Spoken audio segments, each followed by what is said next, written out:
Huh? Where are we? Pluto?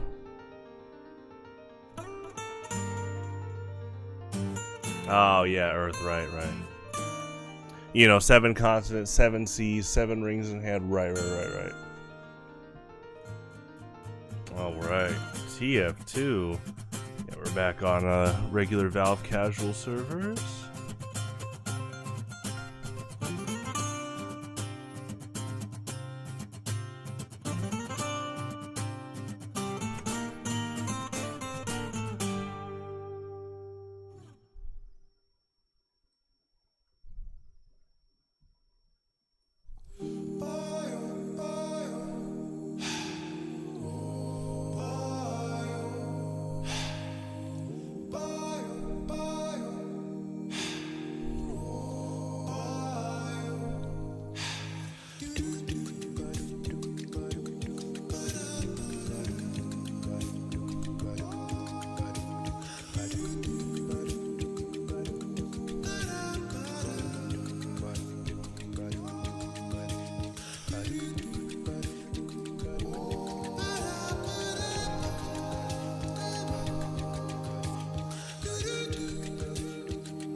ends in 60 seconds.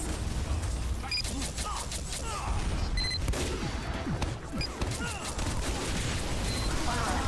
The control point is being captured.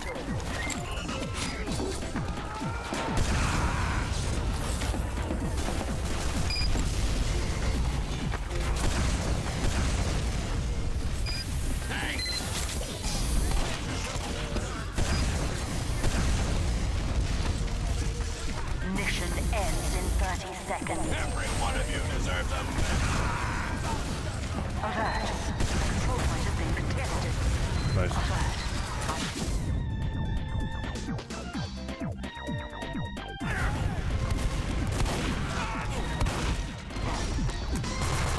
Mission ends in 10 seconds.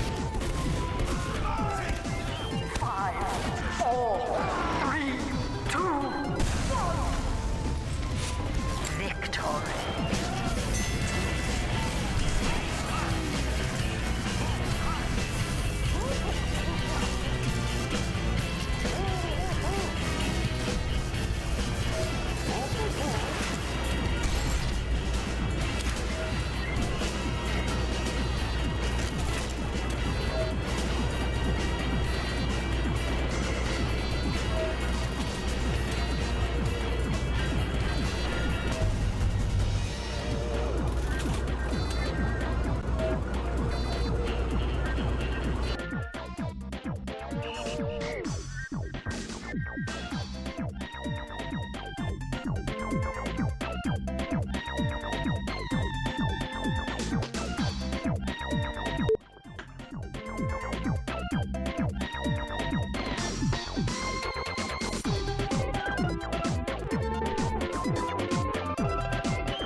I love that for him. Prepare to compete in 60 seconds.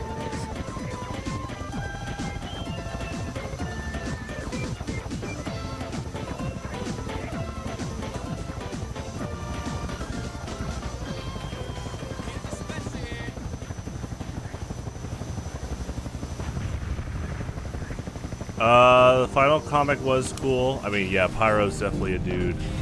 He's voiced by Dennis Bateman, who also voices the Spy.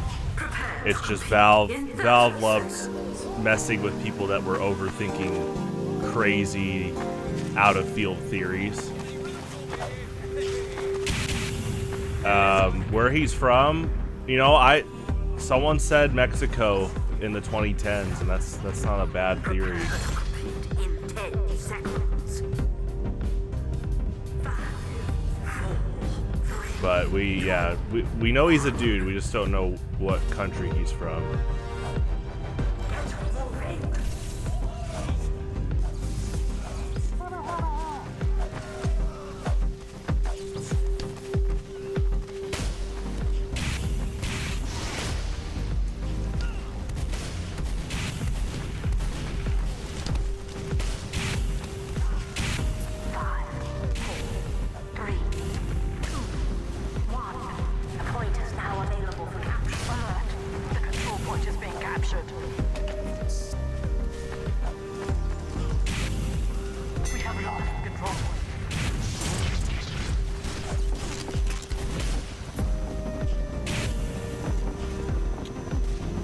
I mean, you asked a similar question last time, and I mean, I like Pyro as he is, so. We have captured the control point.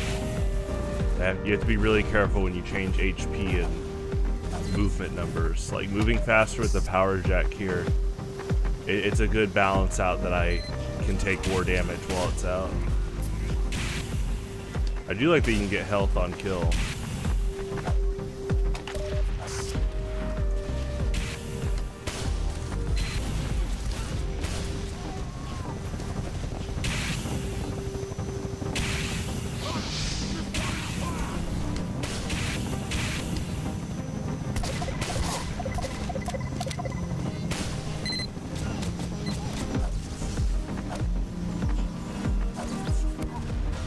Kill.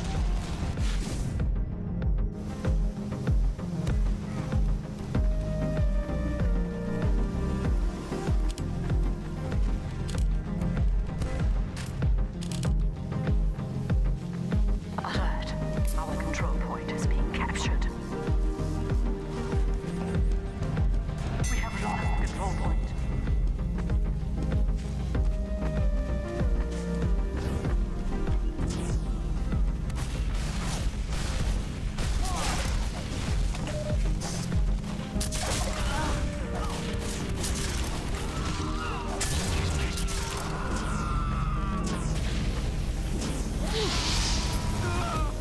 kill.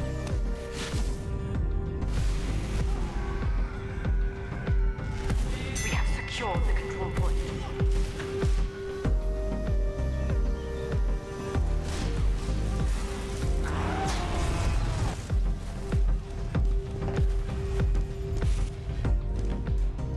Well, that sounds pretty suggestive. Hopefully you're okay. Hopefully you're not getting banned from any schools. Did you win Mugen? You did not, but your team's doing really well. I mean, again, I like Pyro where he is. I don't think he's the second worst.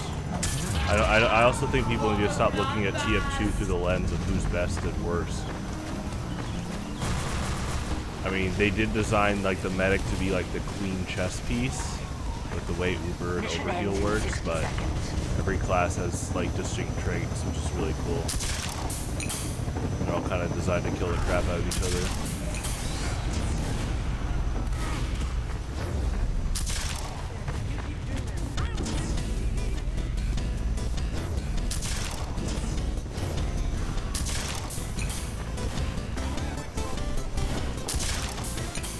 Where's TRK? I think he's taking a really big exam this month. He is. I don't know if he finished or not, but this exam will determine if he has to take one more year of college or not. So I am not surprised that he's been pretty quiet lately. The control point is being captured.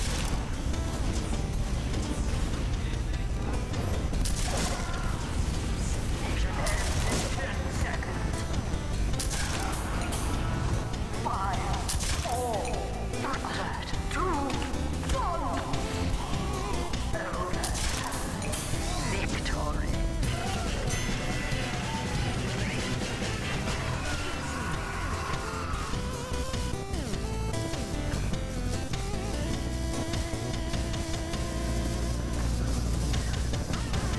Get ready.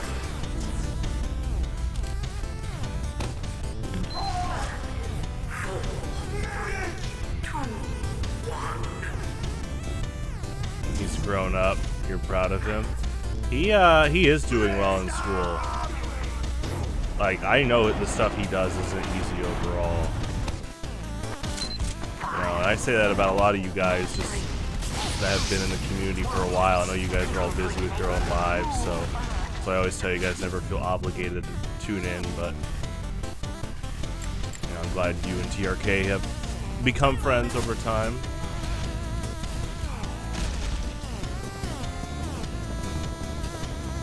Yeah, you starting a TED Talk with Pyro's Grenades? Go ahead, the floor is yours. What's your leading theory on this in game design?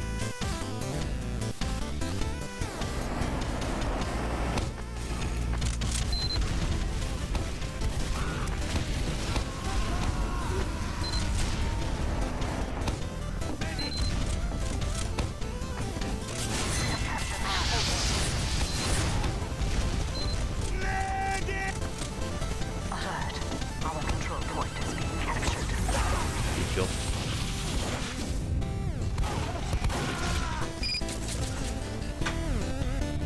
We have secured the control point.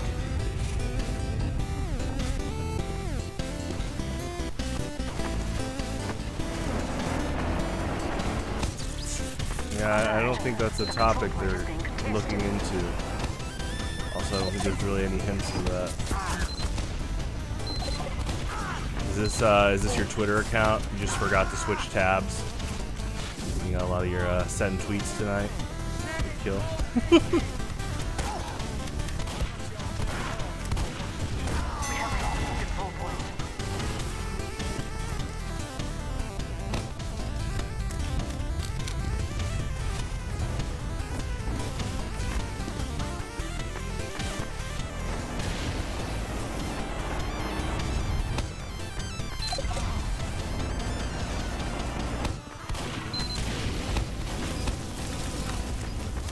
Oh, you might want to tell your doctor that. Hopefully everything's okay. Drink some prune juice.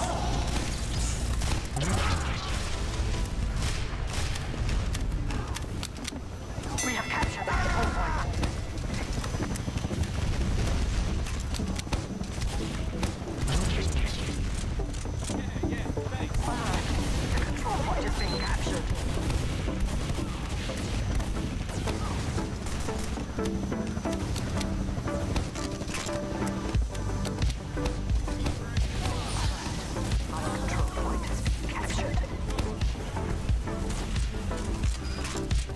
is that what you call your bathroom?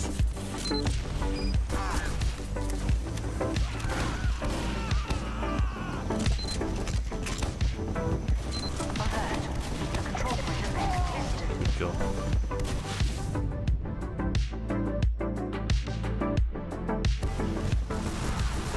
We have lost control point.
Mission ends in 60 seconds. Alert. Our control point is being captured.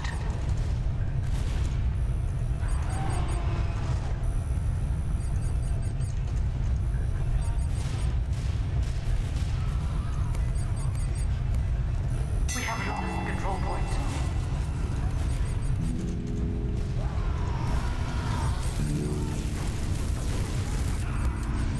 Mission ends in 60 seconds.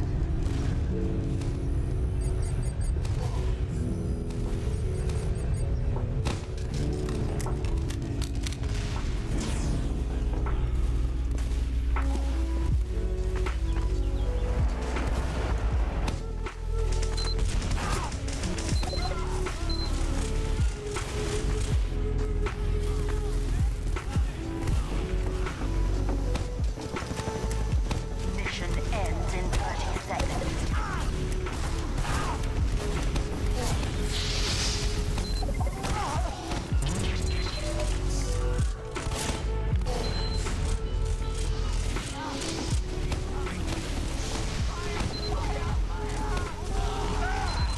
Mission ends. That was a good extinguisher kill. Nice.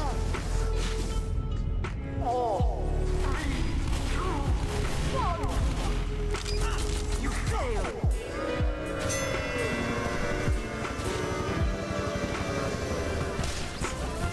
Hey, look at me! Look at me!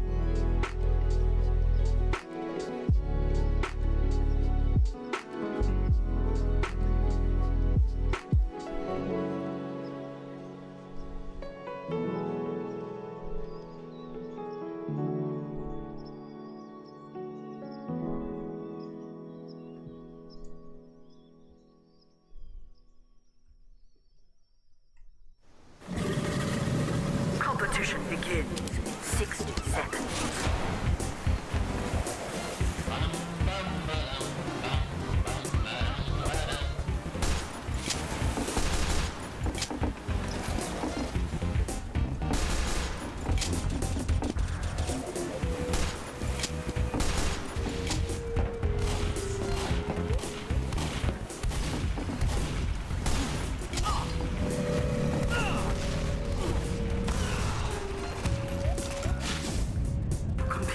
60 seconds.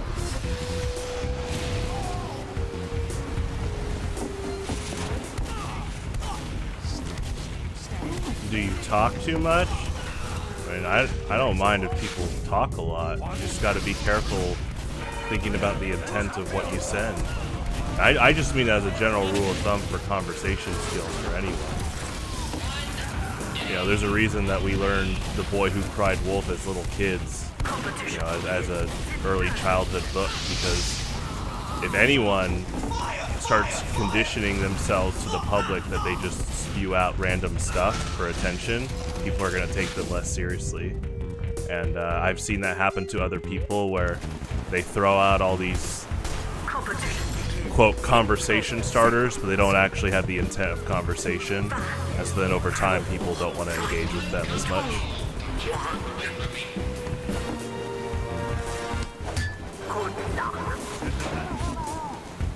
No, I haven't heard of that minifigure. That sounds cool though.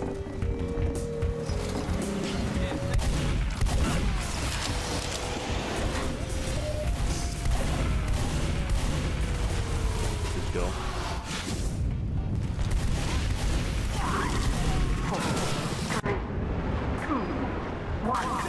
Control point enabled. Get alert. The control point is being captured.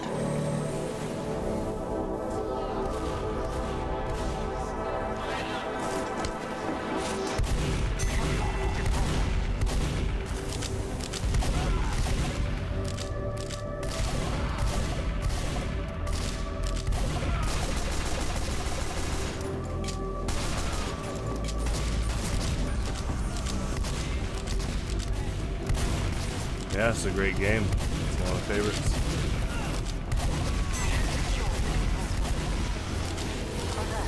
Do you say that against all your opponents at the poker table, or do you just get to round one? It's okay. You know, you just gotta keep practicing. I don't know how often you're in Vegas though.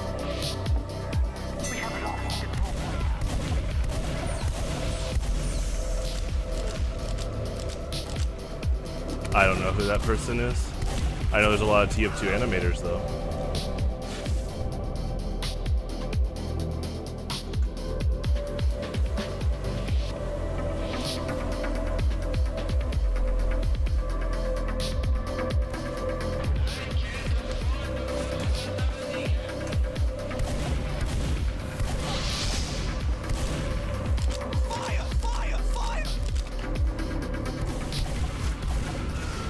Nice.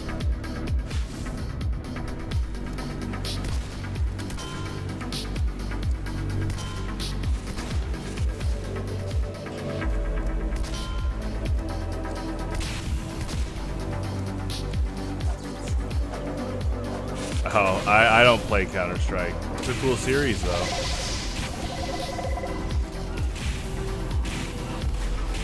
And yeah, I definitely don't play with a mindset like that. Just, you know, do your best, have fun, win or lose. I'm not out to destroy a rank.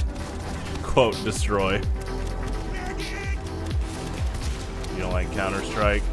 It's a cool series, I respect it. I technically own it. I got it in like a Valve bundle years ago.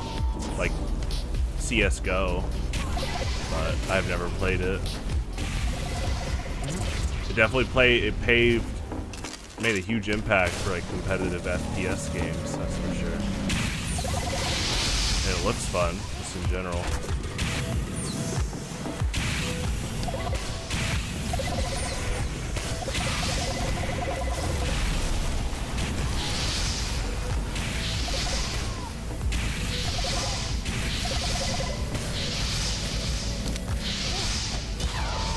Good pursuit.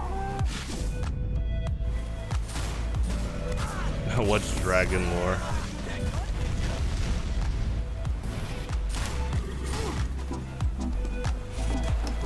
Teleporter going up.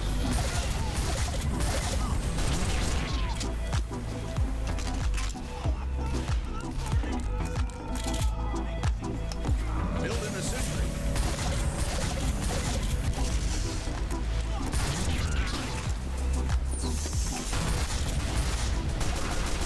Mission ends in 60 seconds.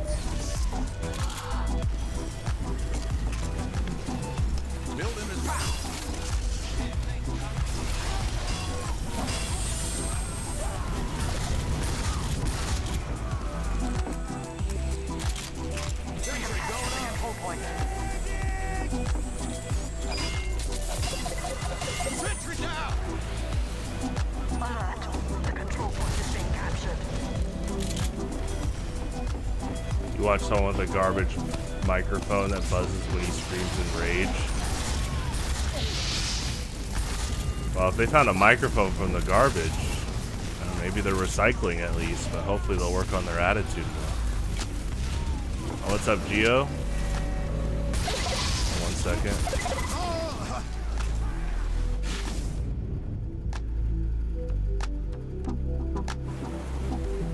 We have lost the control point.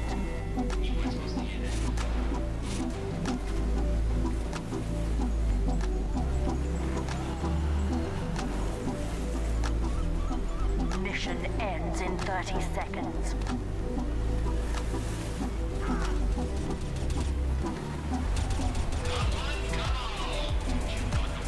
What's up, man? Hey.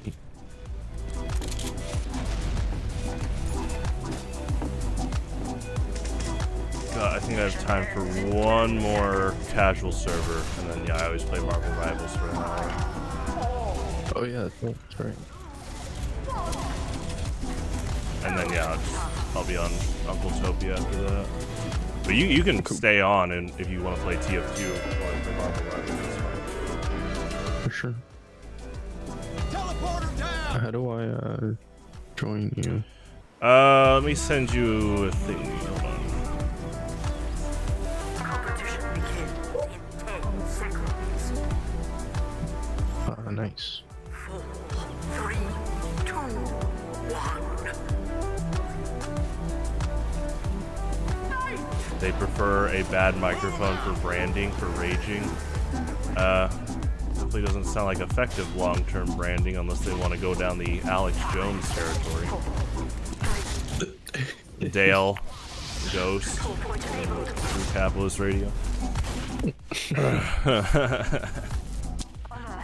The control point is being captured.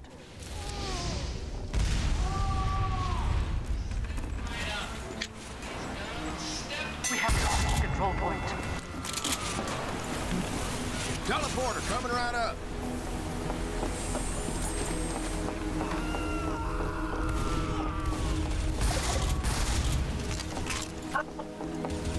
Building is Peace, man. dispenser going up. How goes the trading venture? Your items. What's going on? I'm having to wait till the 15th for my item to be available to trade with that, okay. for that hat. Gotcha.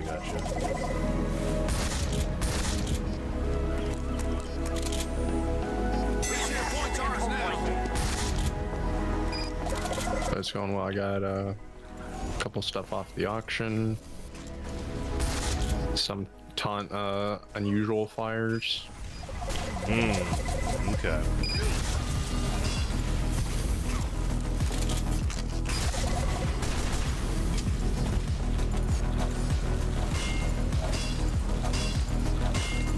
Yeah, you definitely have been educating me a lot on these like third-party markets.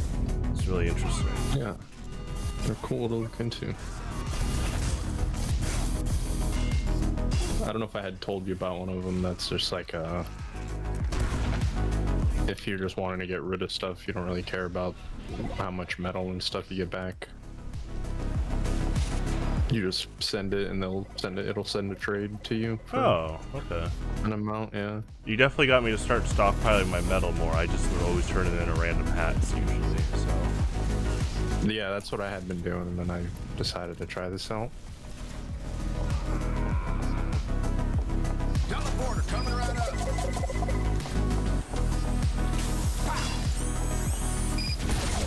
I'm waiting at their left flank. Oh, okay. Oh wait, this is our spawn. I'm on the, I was camping our own spawn. That's alright.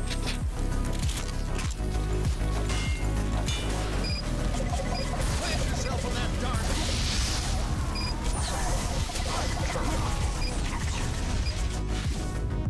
The control point is being captured. I almost got that demo.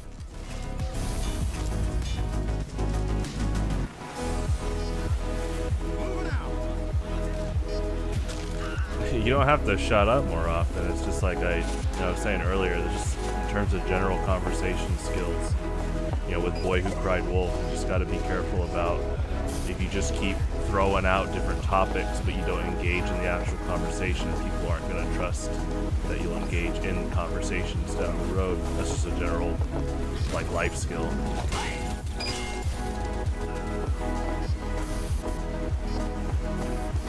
Oh, what's up, man?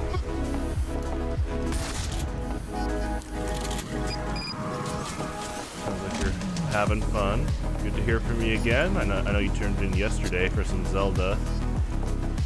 I'm still thinking about how you said the seahorse is like a new emote in the world of programming. That's kind of nuts.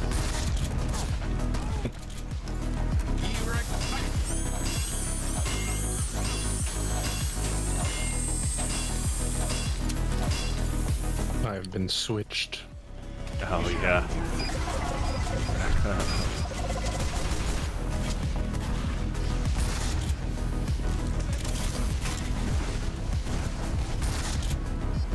I've never played this stage. It's pretty nice looking.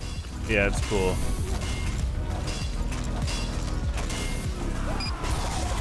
It was part of a summer update map, but I thought they did a good job with it. There's some, like you were already mentioning, there's some dynamic flanks on the right and left. Mission ends in 30 seconds.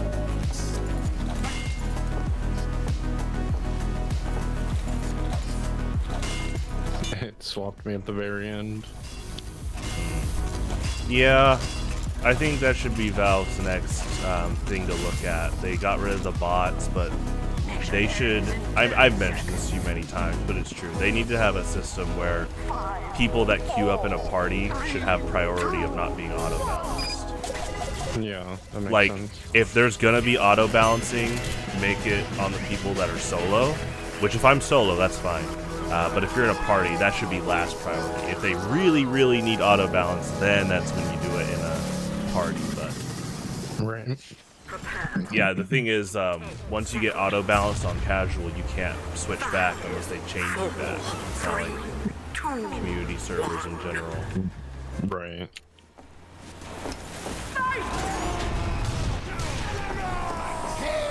Well, thank you. I hope you have a good day.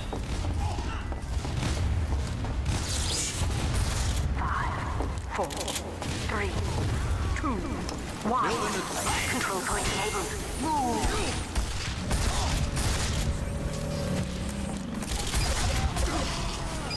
Oh.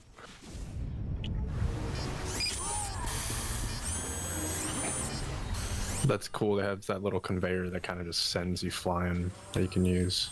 Oh yeah. Spies sapping my sentry.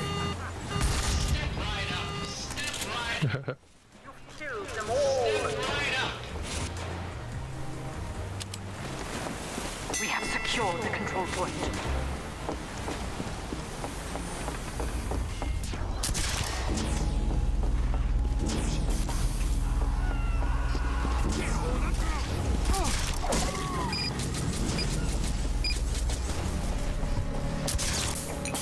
Alert. The control point is being captured.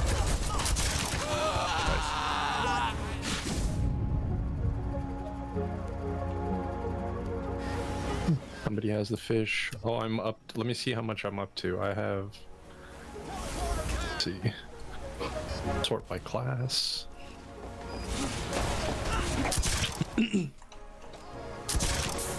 I have 7 fish, or no, 8 fish, including the default fish. Oh yeah, all different colors. Wow. Yeah.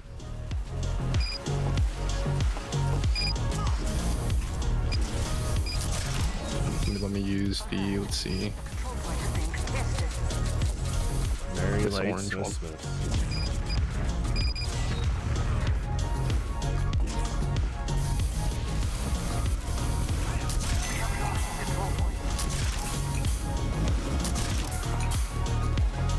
Good shot, Mr. Sniper.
just dropped into the water where the shark was. The alligator. Gotcha.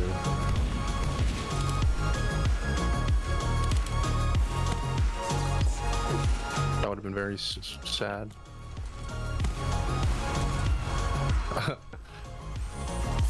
Their scout just did it.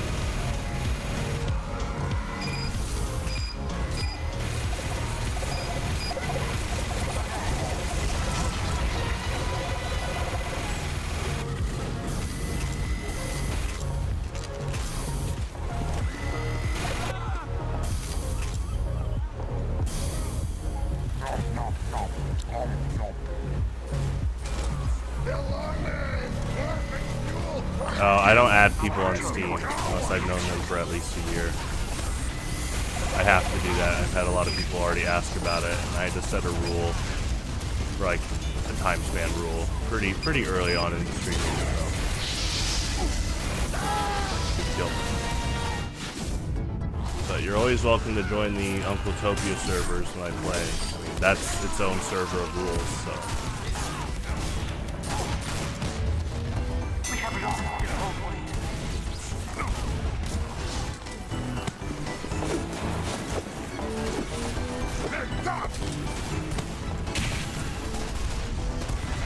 Okay.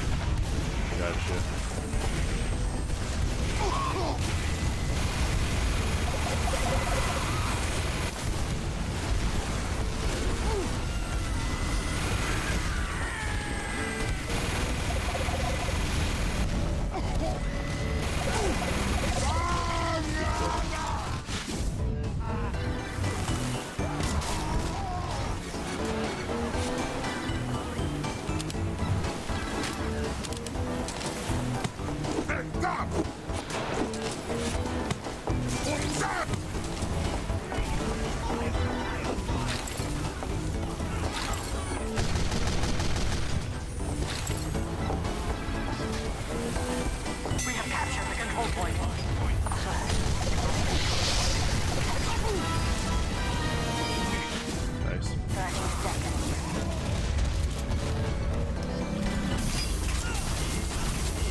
Mission ends in 10 seconds. 5, 4, 3. Your team stuck together a lot better. Seems like my team was kind of running in, taking too many 1v1s or 1v2s. We had some good ways, but our engineer is just pretty nuts. He kept putting his dispenser on the right, which is really big. He's I can tell he can hold choke points pretty well. Yeah, I'll do one more.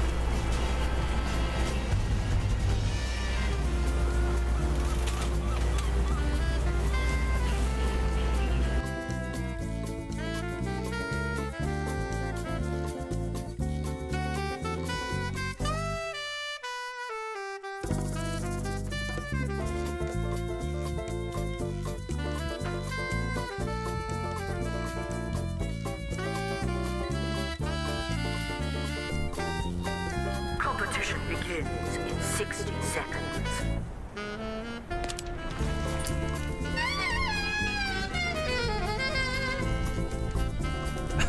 That guy's avatar named Spy. It's pretty funny. Is that his name? Yeah. Like mess with Heavy's nose. I've never played it, but it kind of looks like one of that. You know, what's it called? The Mario game where you can like edit. Yeah, Mario Party. Yeah. which was based off Mario 64. Yeah, I see it. Yeah.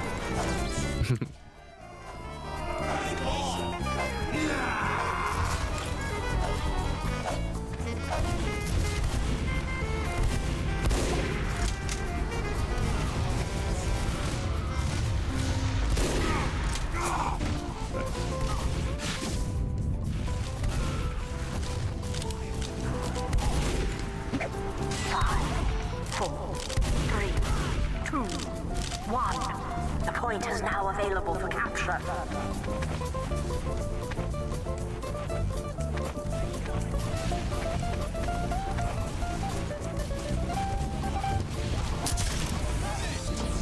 We have secured the control point. Runny eggs, nice. I've been using a lot more seasoning with the food I cook lately, and I want to full circle back to one of the OG foods I started adding seasoning 2 years ago, which was like eggs, like scrambled eggs. I stood still to try to get an arrow, and then the guy stabbed. Yeah, I basically just put pepper on scrambled eggs growing up, but I'm gonna try to do other things. And now, especially years ago when I started trying hot sauce and stuff, I love like hot sauce with eggs. Control point is being contested. By Pyro in the bathhouse.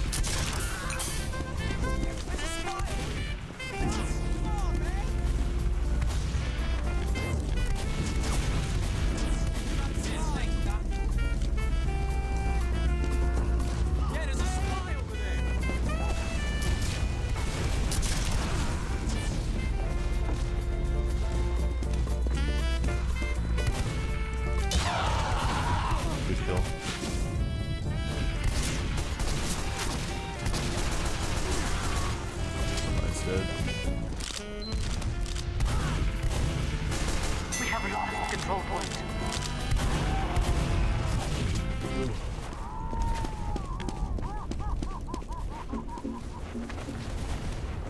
Let me try and play some sniper.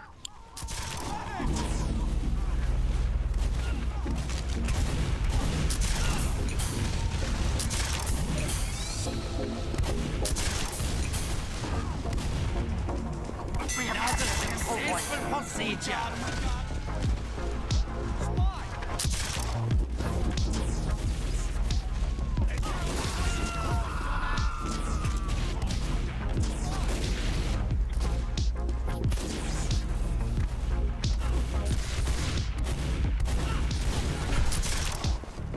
I think there's a spy around here. #1 rated Big Shot says, I generally do not know what to say. That's so funny, just knowing him for quite a while now. He tends to talk a lot. Not a bad thing, but that's just a funny mix-up. I don't know what to say. He's running his course on his campaign. Yeah, he's got a new slogan this year. Breakfast recipes. There you go. Alert. The control point is being captured. Oh, I thought you were with me. I looked back and you were not with me.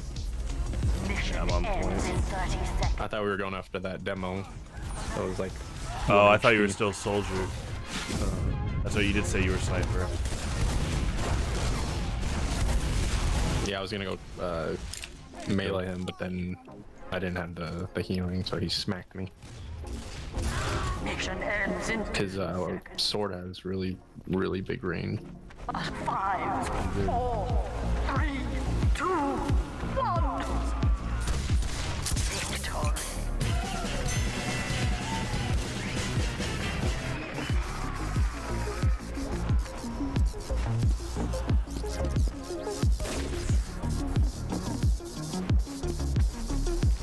Competition begins in 10 seconds. 5, 4, 3, 2, 1. I'm sorry if you have a fever, man. I think we'll get over it soon. Yeah. We get some vitamin C. 5, 4, 3, They are all in the bathhouse. Yeah. Our scouts on point though. I'm trying to give them help. That's the enemy spy on the far right.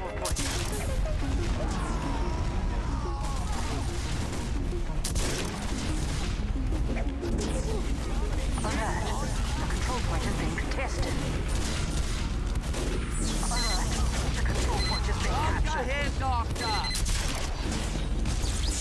Ready to charge!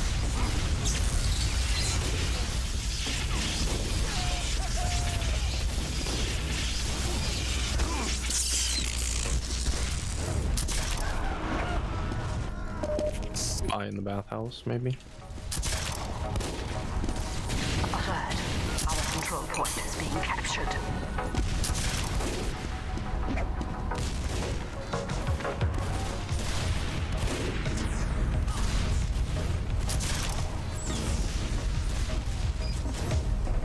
Stand on the point, Schweinhund! Alert. The control point is being captured. Oh, nice.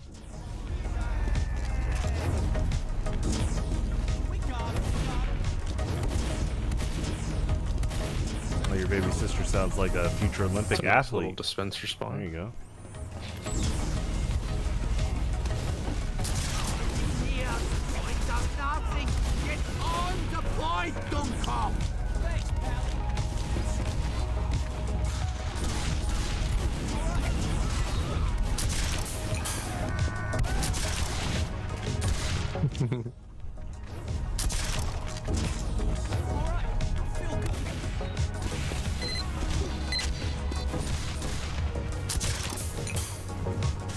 It's alright, man.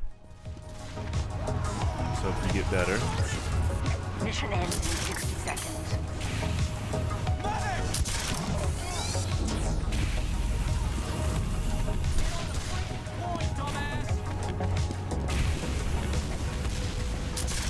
The survivability of a lifetime.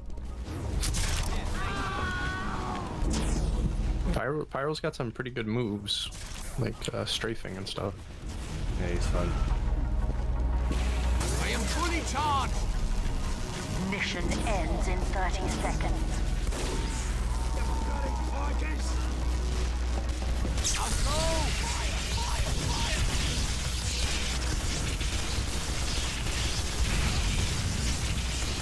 I got their left flank.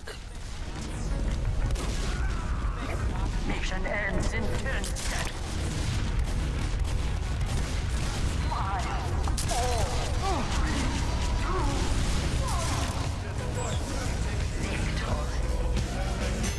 Ready. Nicely done. Play Marvel Rivals for an hour, yeah. Sounds good. GG's.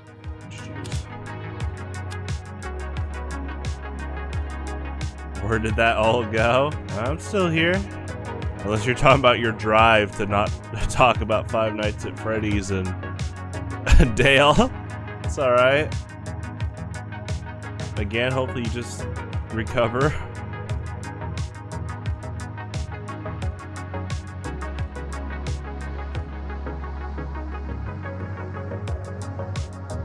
The animatronics in Five Nights at Freddy's 1 don't have upper teeth because of the bite of 87.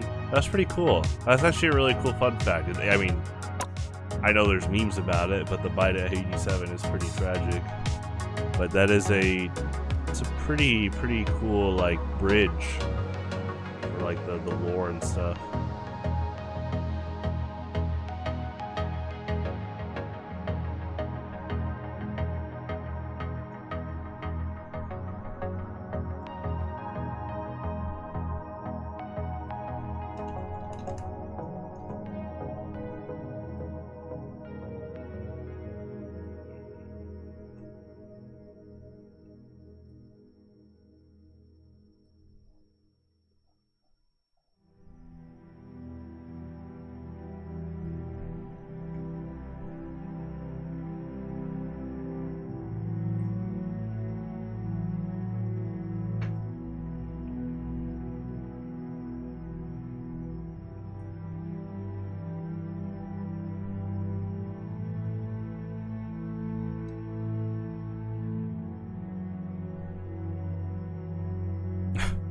What's up, Charlie?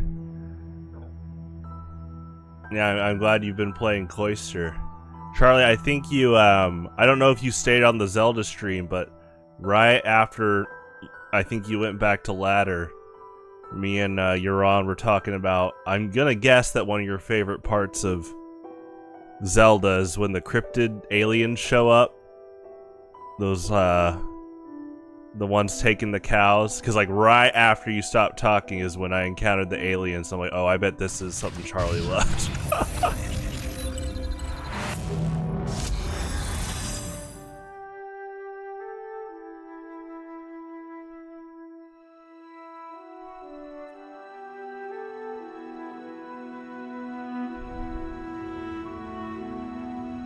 I mean, I love it. I love those aliens. It was a cool way for Zelda to continue, like, venturing into, like, new territories with the genre, with the series.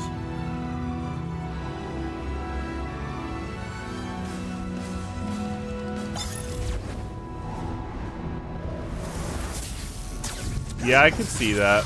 For Five Nights at Freddy's 1, they wanted to probably up their precautions. Yeah, they are awesome. They should come back.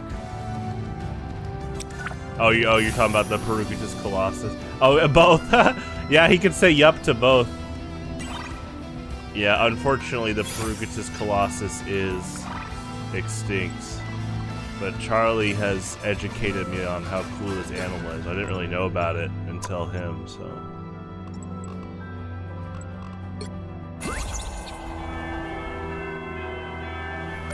Let me check this.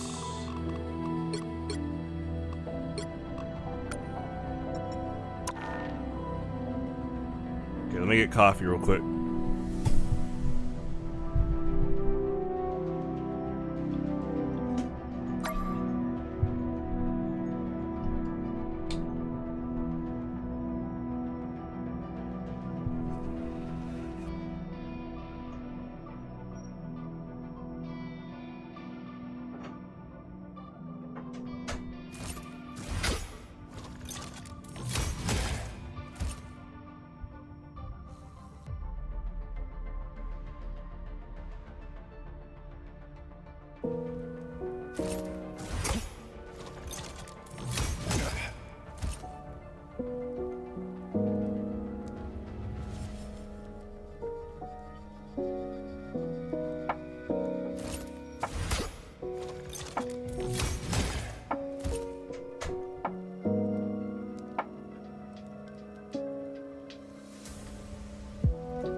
Judging.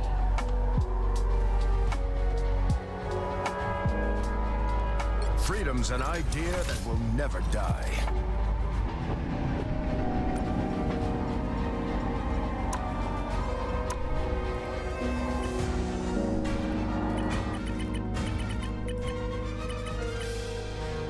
Freedom's an idea that will never die.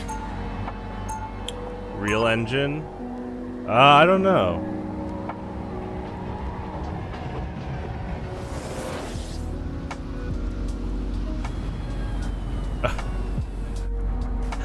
It's a good joke, though. Than a flag. 30 seconds You know, before you attack. jokes aside, that could be an engine one day. Just real engine. Everyone, no matter who shows up on the other team, just focus on the rift.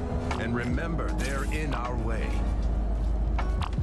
Gotta make the Thieves Guild proud. And that no easy trick.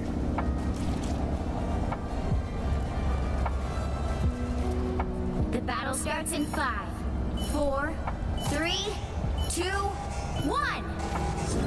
All you need to do is capture the mission area. Got it? Claimed a lot of good soldiers.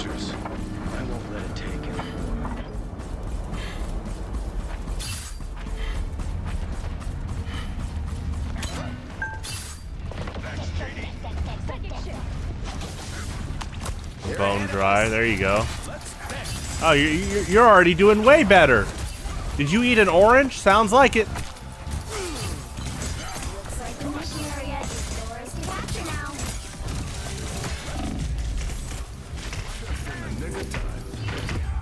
Nice, good pursuit.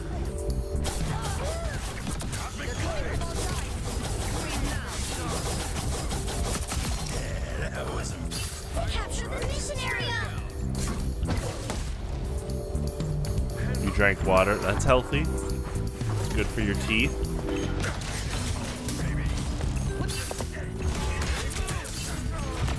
Powdered milk, okay. There you go.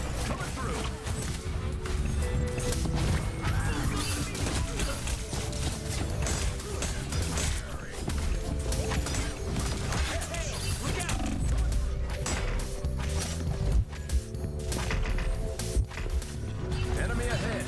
Prepare to engage. Good shot.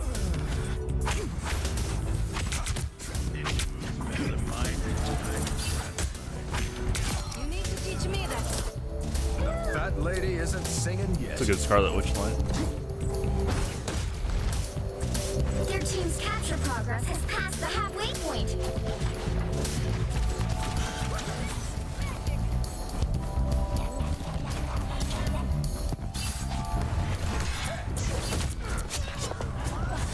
Sorry, soldier.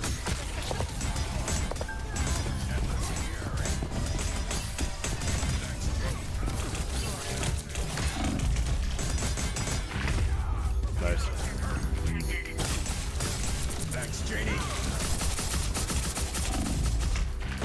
I didn't even know McDonald's used powdered milk in their milkshakes. Whoa, whoa. #1 rated Big Shot, what's going on? You need to rest, not go on a fury. By the eye of Oh, you might get really sick tomorrow. Alright, drink more water. More powdered milk. Pronto. We'll have to keep fighting until we have a winner.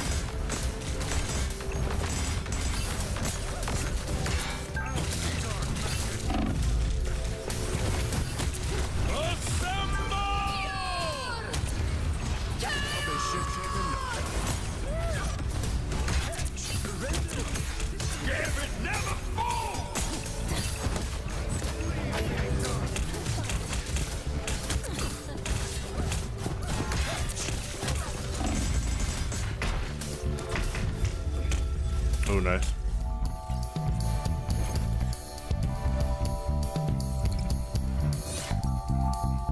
That's an old line.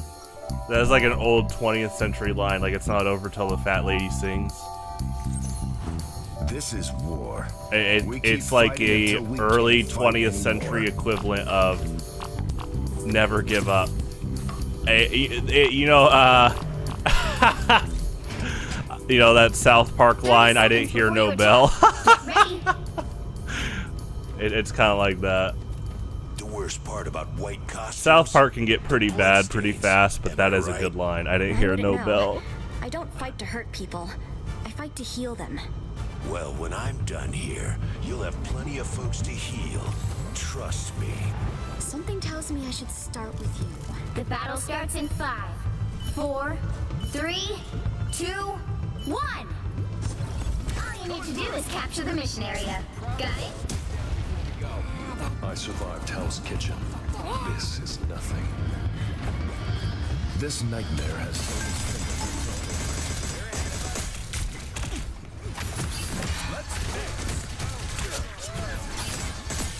I salute you. I'll be shipshape in no time.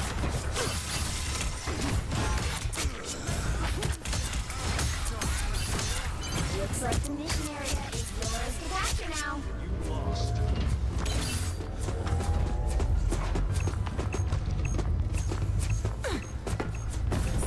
The mission area is yours.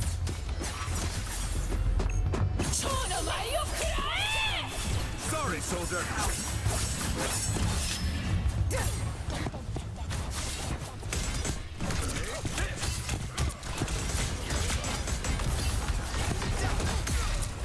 Stand down. Nice.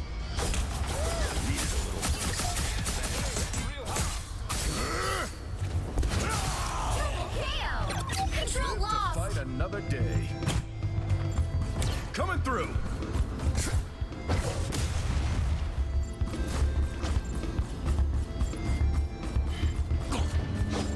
Coming at you.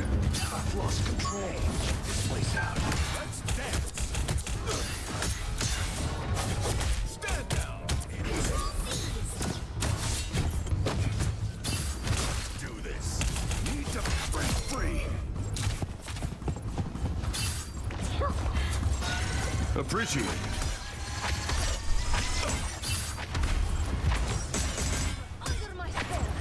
Dodge this.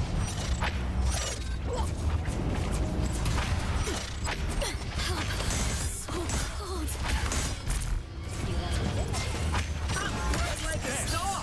Damn it, never fall. More than half of the mission area. Keep going. By the eye of Agamotto. Coming through. Take this. Assemble! Soulless blood. Sorry, soldier. Let's dance.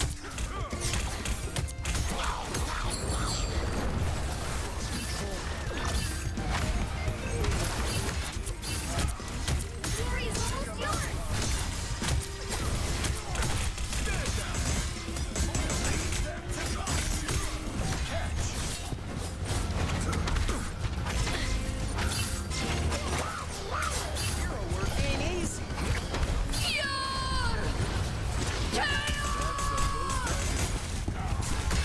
Oh, that was smart by that Wolverine. I think he was trying to shred up my shield.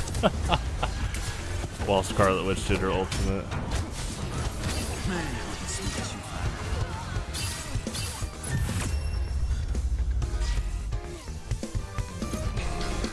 That's some salt. That is funny. Oh man. I fight for more than a flag. I fight for an idea. One bigger than all of us.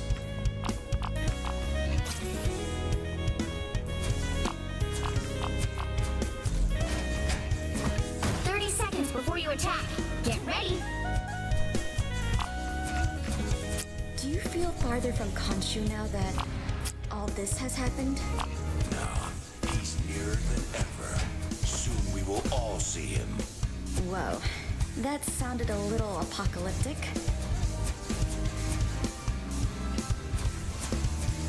The battle starts in 5, 4, 3, 2, 1. All you need to do is capture the mission area. Got it? I look jacked.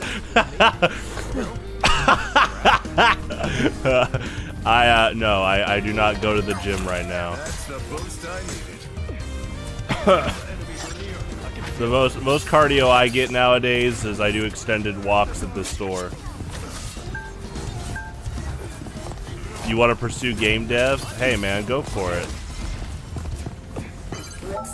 Like, not just obviously learn more about coding, but those things you're talking to me about, how you notice that like the animatronics designs in Five Nights at Freddy's 1 have, you know, no like overbite, or how you said that, you know, some of their teeth are different than the other animatronics. Like, that's a good eye. That's a good eye for like pattern recognition and intended game design. And so if you ever want to design your own games, you know, being inspired by stuff like that can go a long way.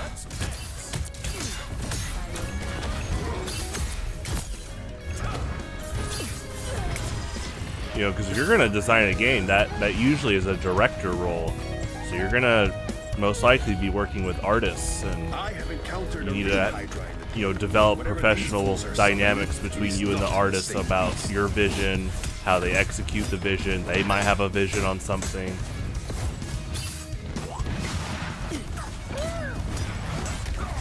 You captured more than half of the mission area.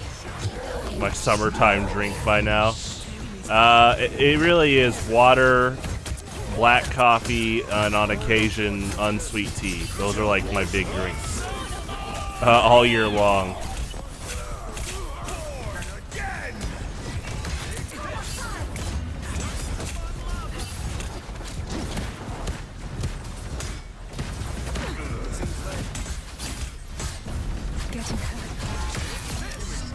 After all, Captain. Yuri's almost yours! They're ahead of us. That's the boost I needed.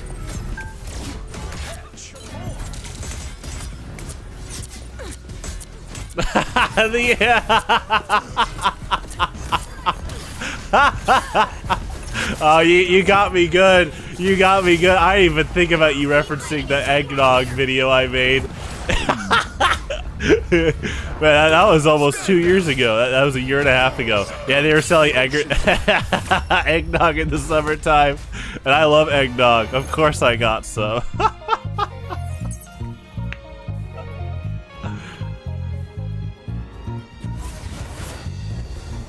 Oh, that's funny. It's like my favorite is it's called Anderson Erickson. That's the company, like the creamery that makes it. So Anderson Erickson eggnog, right? And they're based out of Iowa. And hold on.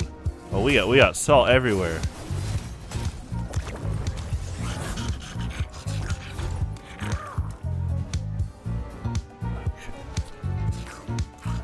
Okay, salt there.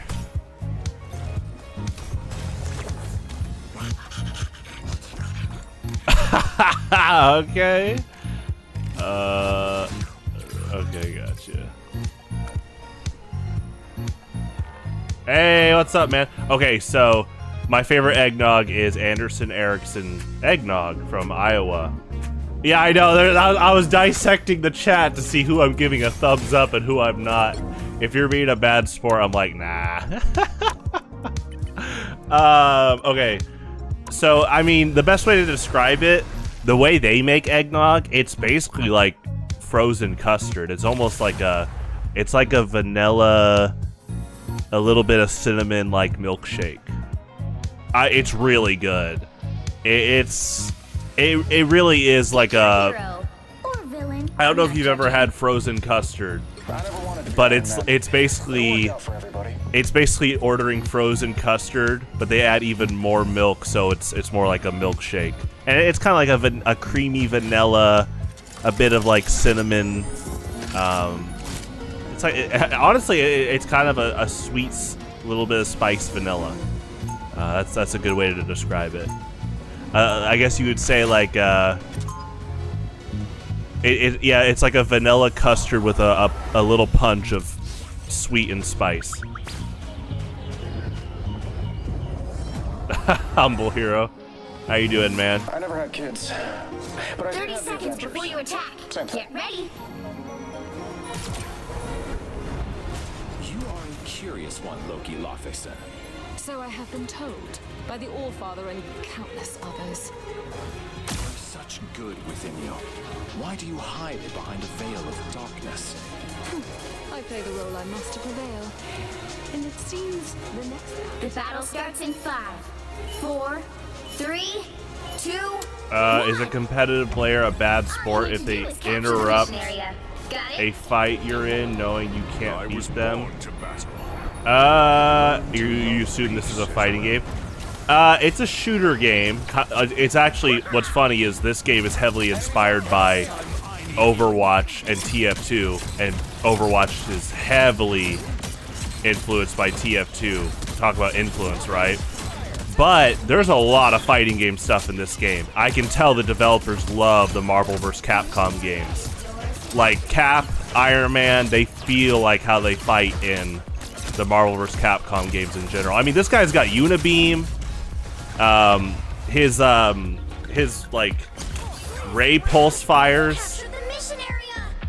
his like pulse fires are a lot like his projectile in the fighting games, like his Hadouken. He basically has Hadoukens. His Marvel vs. Capcom Hadoukens. Which is really cool. But to answer your question about sportsmanship, I always say this. Whenever someone tries to say, oh, my opponent's being a sweaty tryhard, it's like, are they being a good sport? Well, yeah. I was like, then they're not being a tryhard. How dare they play within the rules of the game to compete, right? Now, if they're playing the game and they're being a bad sport, like they're like, screw you, you're awful, throwing insults out, yeah, that's a bad sport. That's someone that you need to make fun of. You hope that they reflect to be a better person. You didn't beat this game? Well, you know what? I think you're onto something. Hi, welcome to Marvel Rivals, the competitive fighting game. Let's look at the frame data. Oh, look at that. Yeah! Yeah, his pulse shots are cool, though. Good shot.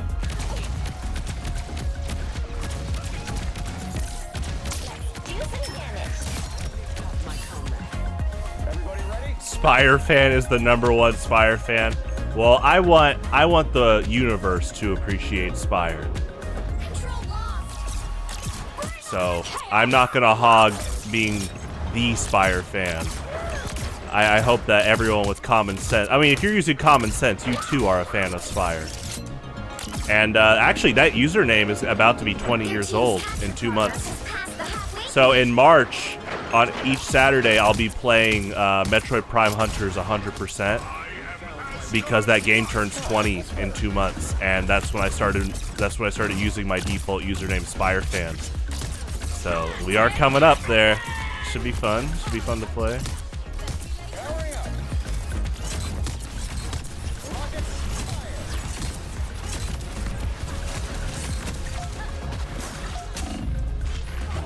Ooh, nice.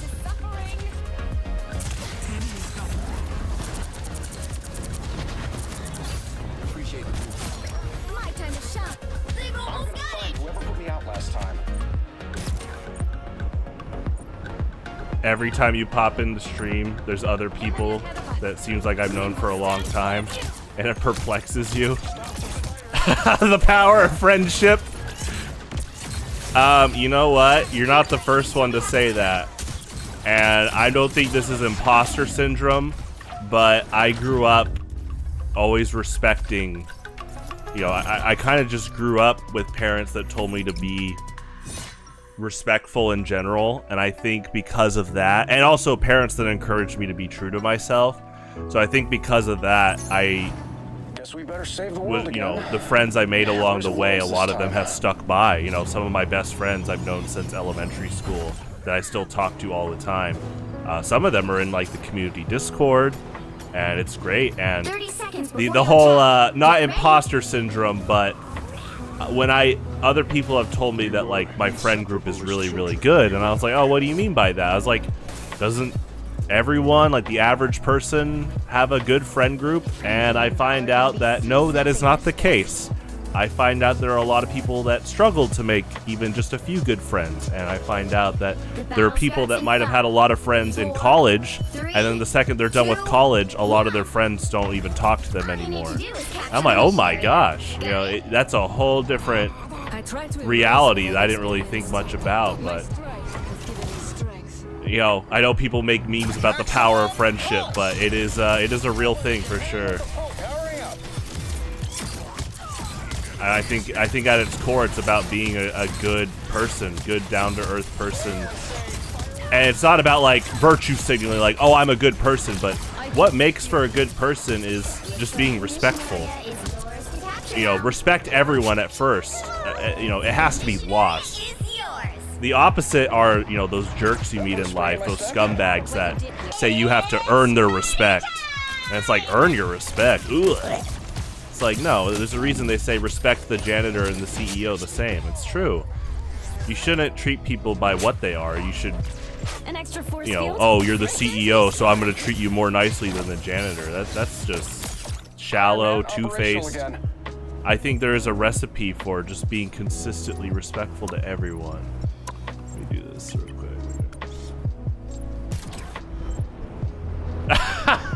Oh, the pulse cannon. That I was trying to like look.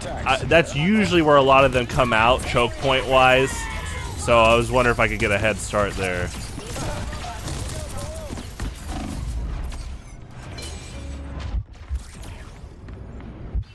That put a spring in my step.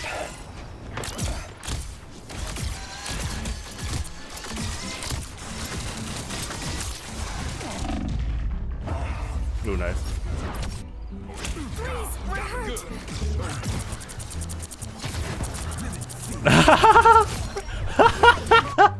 Whenever somebody gets mad at me in a fighting game, I just say, me when somebody uses an in-game mechanic. That's golden. That's great.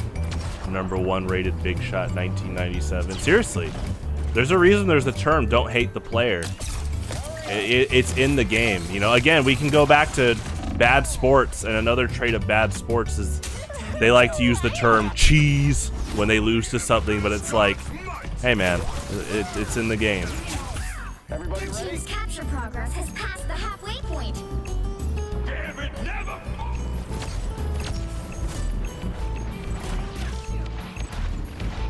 Hurry up.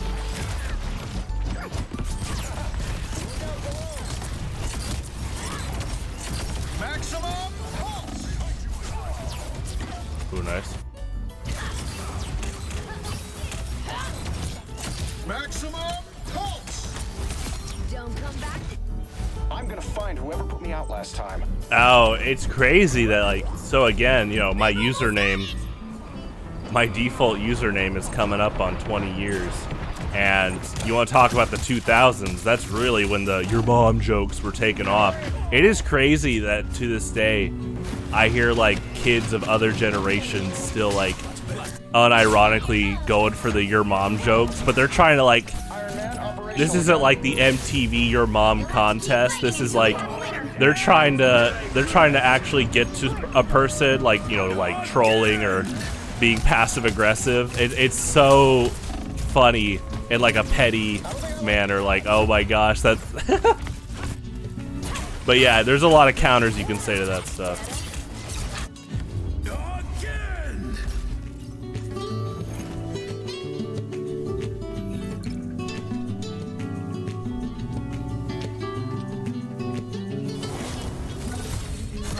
Can't expect to win them all.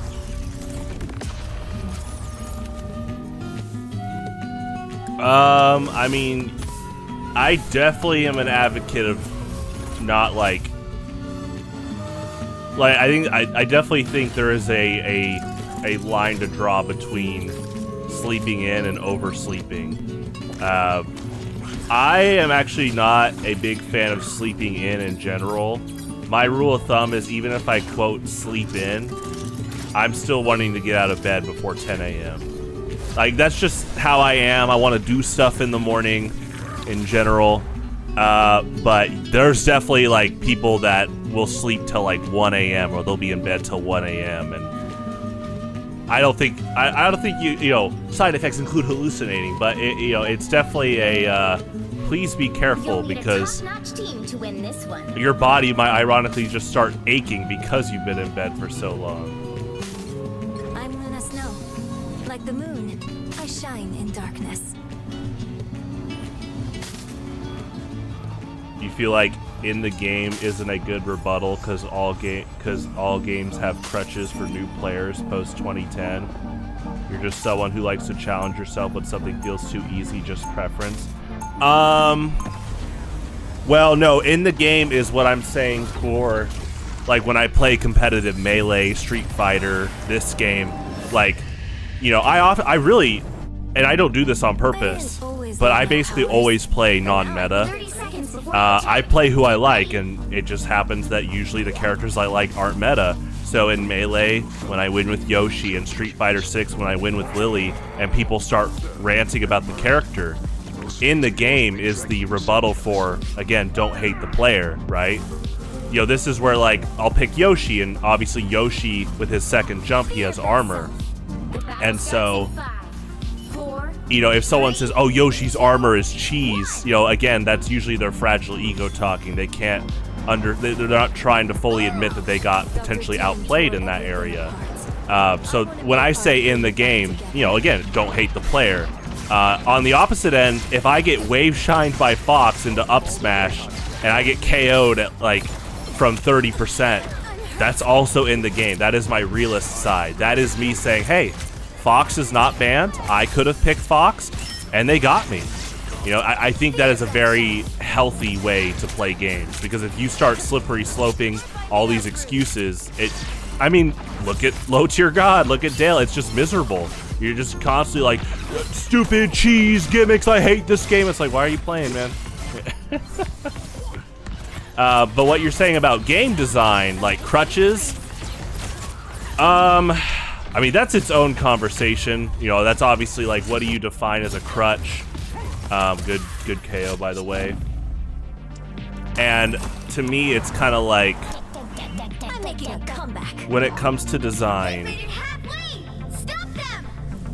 So, for example, last week we talked about how Overwatch, I liked Overwatch 1, right? I loved playing it. Aside from obviously the awful Blizzard allegations that came out that ended up looking like, you know, well, quite a few people were in trouble. So aside from the awful things that came out about a lot of Blizzard employees, that aside, I did like Overwatch 1. I cannot deny that Overwatch 1 was not designed, good KO, as a competitive game first. Competitive was more of something right after the game was being successful. And it's a fun competitive game. What I mean by that is, you know how every character has an ultimate, like in this game. I do think the Overwatch devs, obviously Overwatch is a huge imitation of TF2. But it has that kind of modern marketing design where I think the designers wanted every player to feel like super powered up main protagonists, right? So it's like, to them, they're like, oh, well, you know, in TF2, you got to be pretty good to do crazy rocket jump plays or crit flares, crazy snipes. But for Marvel Rivals, but for Overwatch, if we have every character with an ultimate, and that ultimate never diminishes like Ubercharge, everyone can feel super powered. And that's a big marketing technique, right? That's a big, like, hey, look, you can do all these crazy things, and it doesn't matter what skill level you're at. And to me, it's like, yeah, you shouldn't gatekeep. Like, we're not going to be like, oh, you're low level, you shouldn't even be playing a team-based FPS game. No, I want anyone to play, just in general. But yeah, I do think it's interesting to kind of dissect that kind of game design philosophy of, are we marketing towards top level play, or are we going to market towards a really low skill floor that can make anyone really powerful ASAP?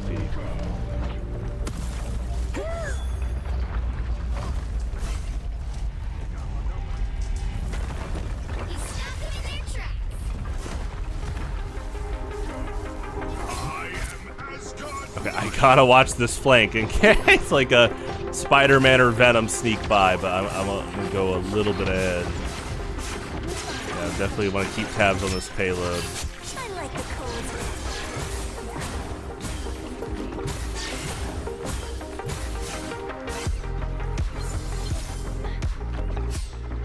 Finally, we're talking about Dale again. Insidious snake? That's an insult to snakes. At least snakes can be kind. And I like R-Box, a Viper, Superior.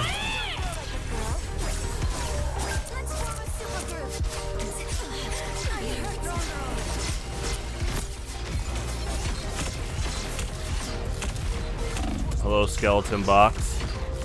Yeah, true, that is a crutch. Skeleton Box, our resident community wiki Olympic athlete. She probably has crutch on deck for people that need the term. The history of crutches. Uh-oh, here we go.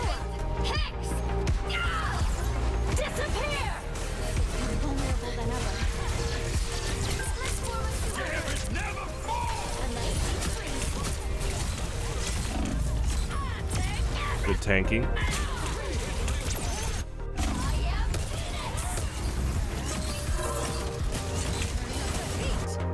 fighting games, it's in your arsenal, use it. Oh, you're talking about class-based shooters for crutches?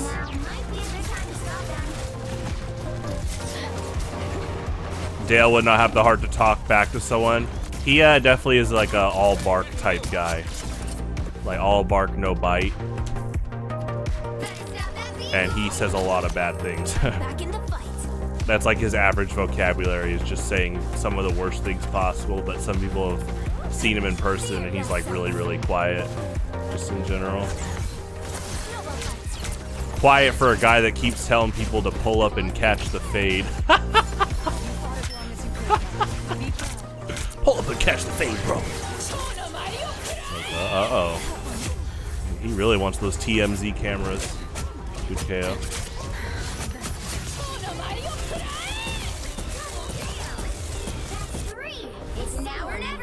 Oh, okay. So yeah, I don't like to use the term crutch to diminish skill. I don't ever want to like undervalue someone and say like, oh, you know, you just beat me as Falco, you crutch off of lasers. You know, that again, this goes back to the slippery slope thing. I know you're now distinguishing fighting games from FPS, but we can talk about FPS too. It's like if I said that, oh, you know, as a sniper main, you crutch off of headshots, but I'm not going to say that. I'm going to say, hey, nice headshot. You're picking a character that I could have picked. You are doing good long-range, you know, control, sightline control. You know, and there are people that will say like, oh, yeah, this spy player crutches off of trick stabs. It's like, well, think about what you just said there. Trick stabs? Those tend to not be like super easy to pull off all the time. So let's make another example. Oh, this engineer main crutches off of level 3s. Well, are they persistently building level 3s? Nice, good for them. That sounds like good team awareness. If you're allowing the enemy engineer to keep setting up level 3s, good on their team. Wow, you know, that takes quite a bit of work. So yeah, to me, it's just like, I know it. I think I know what you're trying to say though about game design, skill floor, and skill ceilings. Like that's a big thing. I do want game designers to always talk about is what is the relative skills floor and skill ceiling for characters, whether it's a fighting game, a shooting game, a racing game. And you know, this kind of goes down to over centralization, right? If you're playing a game with multiple characters, you gotta make sure that you don't end up getting like TT from Diddy Kong Racing, who, by the way, you know, when I play Diddy Kong Racing with my friends, it's just like Wolf and Star Fox Assault. I'm like, all right, are we playing with TT banned or not? Because if TT's banned, that naturally brings about a more diverse like matchup, right? Like, let's say we're playing 4-player Diddy Kong Racing. If we're playing 4-player Diddy Kong Racing and TT's banned, on average, you know, that it tends to make a pretty diverse 4-player set of characters. But when TT's not banned, I mean, he is by default designed to be, what's the word? Over dominant stat-wise, like actual stat-wise. He compared to all the other characters' stats, they gave him the most points, and he's like the last character usually players unlock. I'm gonna do one more game, then I'll go back to TF2. And so yeah, you know, as a designer, you got to be careful with that.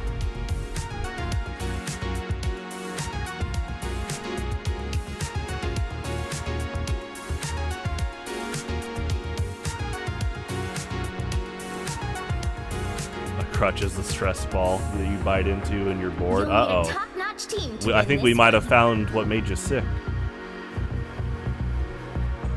Doctor Who's in your feed? Uh-oh. Oh, we did talk about Doctor Who last week.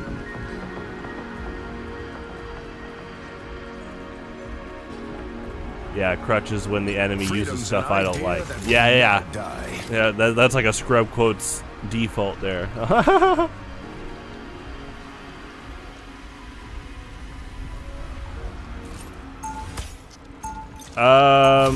Soldiers buff banners can be seen as a crutch because it's like a mini Uber. If we don't I will say those are really hard to pull off. They did a good job designing meter. Like, his meter takes a while to build. I mean, you see it on these streams all the time. I'll try to build, like, battalions back up, and when I get really close, I can just blow up. But to me, I'm like, hey, this is... You gotta really work for this. And even when you pop the AoE, you can get headshot, you can get backstab. So I don't see that as a crutch. I know in competitive play, soldiers will play banners, but sometimes they'll... I mean, gunboats are used a lot. And I don't think gunboats are a crutch, but... Ironically, some soldier players get really used to the reduced splash damage of gunboats, to the point that when gunboats are gone, they might actually not be used to how much self-damage they're taking. So that's definitely a factor. I wouldn't call it a crutch, but you could easily develop bad habits if you're not being self-aware of how used to the gunboats you're getting, when soldier also has other good secondary weapons.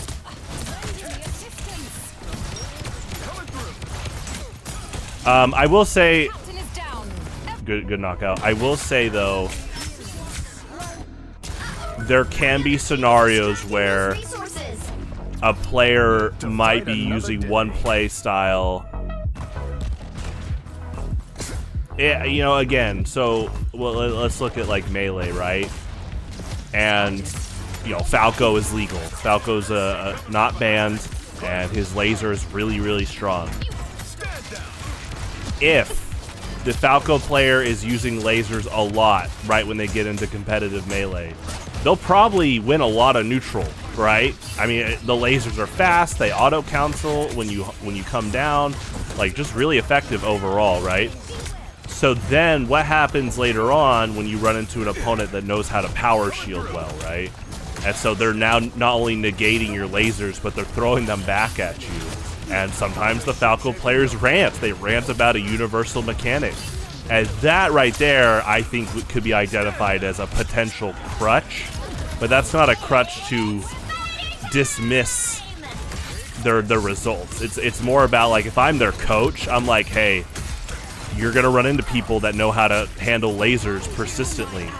Now you're going to have to adjust. Are you willing to wave dash in, up tilt, wave dash in, back air? Are you able to power shield back? It's one of those things where I think as a coach and as a player, you should recognize if you're developing potential, like, limited habits.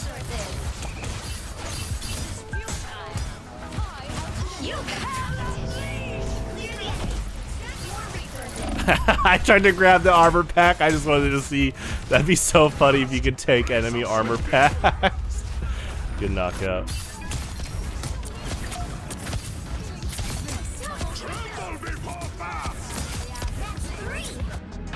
All right, don't rush in. Oh my gosh, Evil Spire fan, you've returned. Are you quoting Kratos? Which is funny because if you start quoting Kratos basically after he has a son, that dude ain't evil anymore. Talk about a good character arc.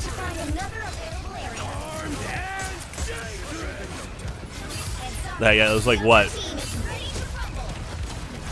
Basically, like, right as he leaves Greece, he's already on his, like, redemption path.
to Khonshu! Your team is ready to rumble, baby! You've got competition! Clear the enemies to extract more resources! We're in this together. Come on, I think crawfish carrier. This is real firepower!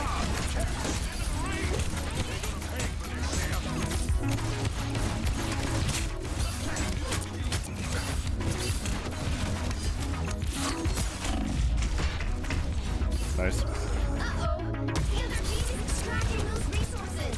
They're halfway to victory! Don't let them get more resources! You saw one of my video titles called The Invisible Vertical Line of Smash Bros. What could that video be about? I mean, that's just player versus player interactions in a nutshell. Even outside of fighting games, that's business negotiations. Does she like me? I think she does. I like her. The vertical invisible line, the neutral. Yeah.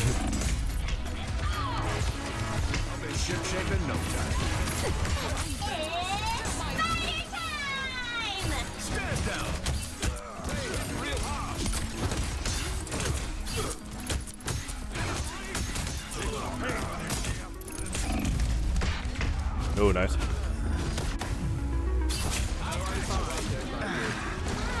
Also remember to melee. All characters in Mario have melee.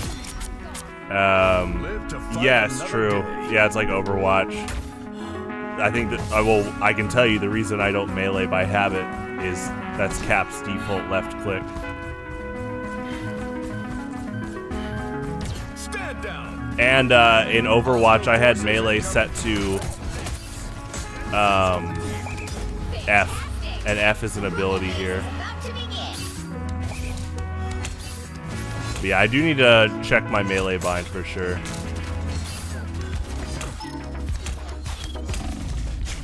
Nice. That fucking hurt! I am too good at... Live to fight another day.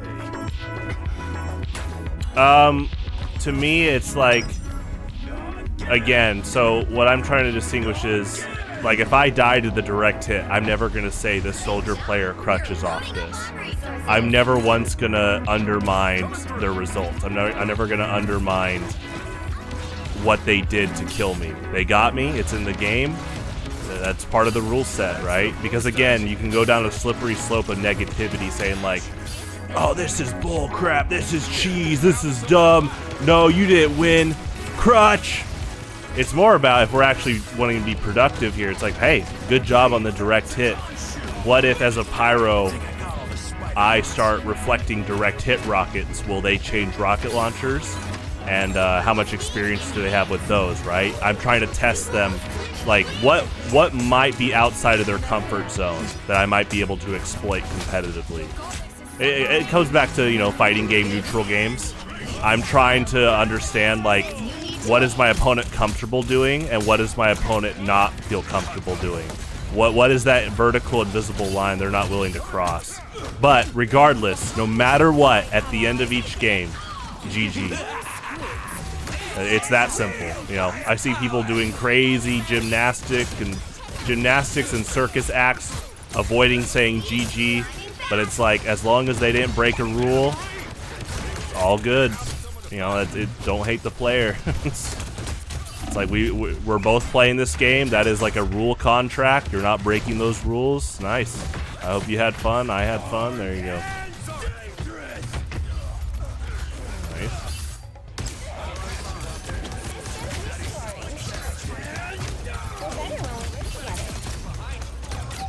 Uh-oh!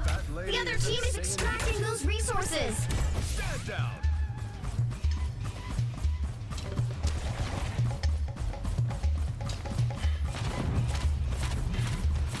I'm counting on you, friends. It's time!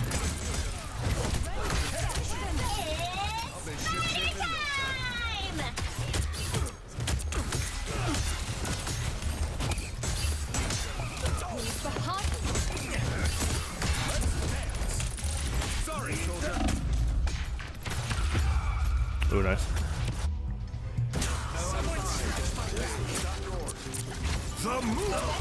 I did not know that about the United States with Perch designs. Unfortunately, I do believe that, just because of how sad some of the big insurance companies have been with not treating people well in general. Watch your step. This place is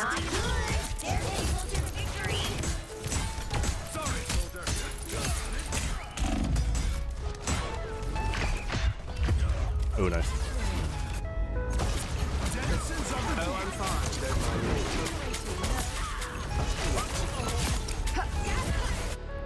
The fat lady isn't singing yet.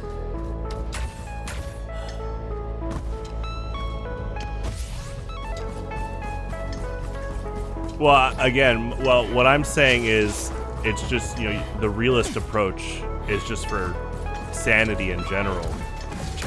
I've just seen so many people go. I'm not saying you say, oh, something's bullcrap, but I'm using the example of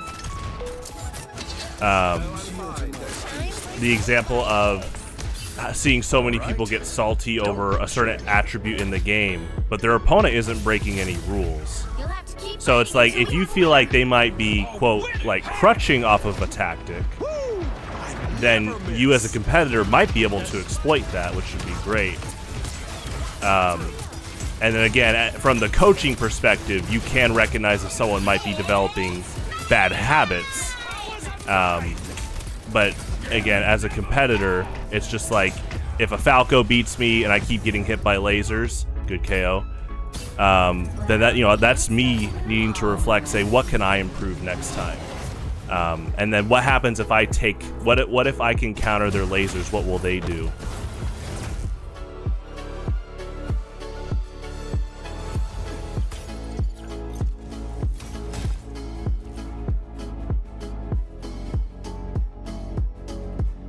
Clutches and crutches.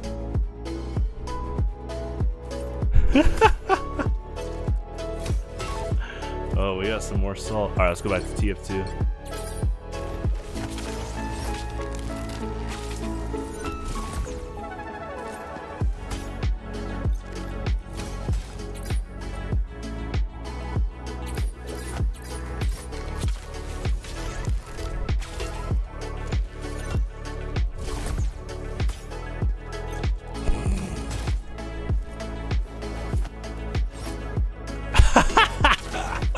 Oh, whoops.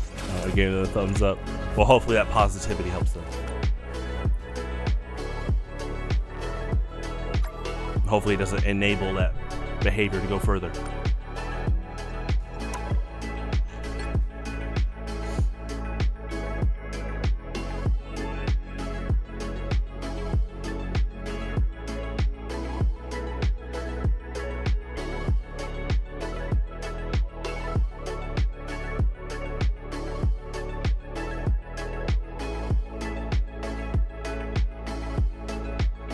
Star Wars Battlefront 2 has a system that makes online play impossible without grinding character levels. You think it's why Evolve shut down and drove players away from playing the monster? I mean, yeah, that's, you know, this type of conversation is really important because it covers so many different perspectives. The perspective of the competitor, the perspective of a coach, and the perspective of a game designer. Because yeah, I mean, again, you know, the whole like Overwatch, like live out like a giant like power, like a, you know, be a superhero with your superpower ultimate. Yeah, the ultimates are cool in general, but you can tell the marketing was like, hey, no matter what skill level you're at, you can use a super strong ultimate that has a like really strong like magnetizing presence in the game. The equivalent of TF2s is an Uber charge, but with an Uber, you know, every character in TF2 can die pretty fast, and then you lose all that Uber charge, obviously minus the old Vita Saw stuff. So completely different dynamic. You know, TF2 is a, you know, super successful game, and they didn't worry about, oh, will our new players feel powerful? And so definitely, you know, Overwatch did go down that area where they're like, hey, we want to make players of all levels feel powerful, but that kind of creates its own dynamic of you're still going to have top level players now with these things that magnetize the game state. And again, I had fun playing competitive Overwatch. It's just it was just kind of fascinating to see that all play out.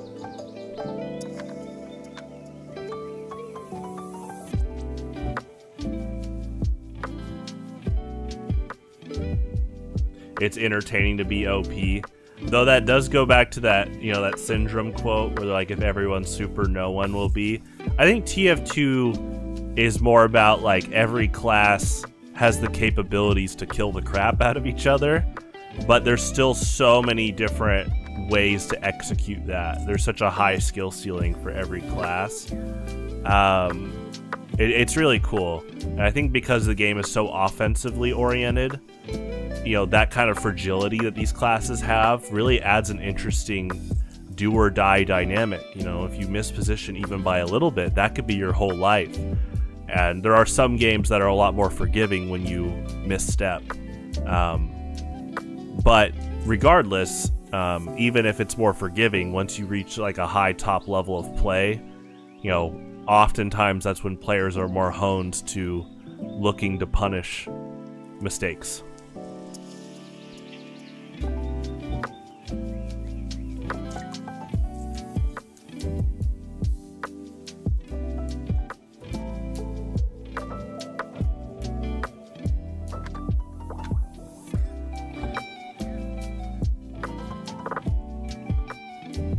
You're fine being weak. There's definitely a merit to game design where you feel like nearly helpless. Like that was a big premise in like Amnesia: The Dark Descent. You had like you were not really given like anything to fight back, and that's its own form of like, you know, pretty fun gameplay. It really is that fascinating like dynamic of game design where how powerful do you want the average player to feel? Because, you know, it's like when you get a Game Shark or an Action Replay as a kid and you plug it into Zelda or Pokemon and you can get all these items and God mode where you don't die and it's really entertaining and funny. But after a while, those things tend to obviously lose their luster. There's not as much challenge anymore. And so, you know, obviously those things weren't in those appraised games for a reason. It can be fun though, obviously. Like, it's hilarious to see like Link zip around and fly and not die. But I definitely think it's an important thing to learn about. If you try to advertise borderline God mode for your character, you gotta be careful that the average player doesn't grow tired of it fast. So.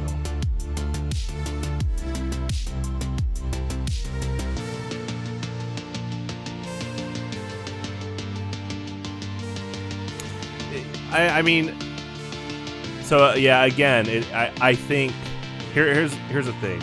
Limitations push for creativity. So from the coaching perspective, if I saw a Falco player asking me how do I get better, and I'm watching their games and they use lasers a lot, and then I watch their opponent power shield their lasers over and over, that's when I'm going to be like, hey, if lasers are gone, what are you going to do about it? And this is where sometimes they might, I see it. People rant on Melee saying, why don't you approach me, bro? But they're scared to admit that the opponent is patiently handling maybe the one thing they've rehearsed the most for neutral. And so if I was the coach, I'd be like, okay, well, they're obviously negating the number one thing that you keep trying to rehearse with, you know, shooting lasers from the other side of the stage. If that's taken away from you, are you honing other skills with creatively approaching? Are you honing defensive skills if they approach?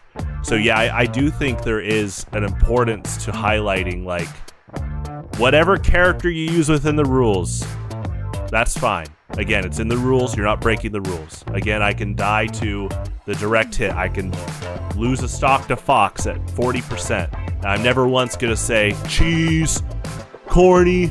Nope. You got me. I could have done that strategy. But to me as a competitor, I'm going to be like, how'd they get that? Yeah, okay. Is there a way that I could stop them from getting that? And if I do succeed in stopping that opening next time, sometimes they rage quit, you know? And that usually adds almost a nail to the coffin at times where I'm like, oh, they rehearse this a lot. And if you take that away from them, they don't want to admit that they're scared to take risks. So yeah, I definitely think there's a merit to be had about recognizing patterns like that.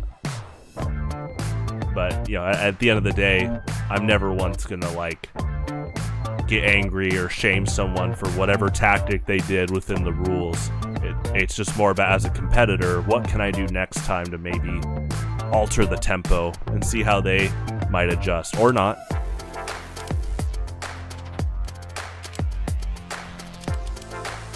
I will say in competitive Pokemon, you know, Smogon at times has a pretty infamous reputation for some of its forum users that are really reductive, and they're all about like, oh, you have to use the optimal Pokemon with the optimal sets, and if you run any Pokemon that's not meta, that's cheese, a waste of time, why would you do that? That Pokemon's awful, easy win.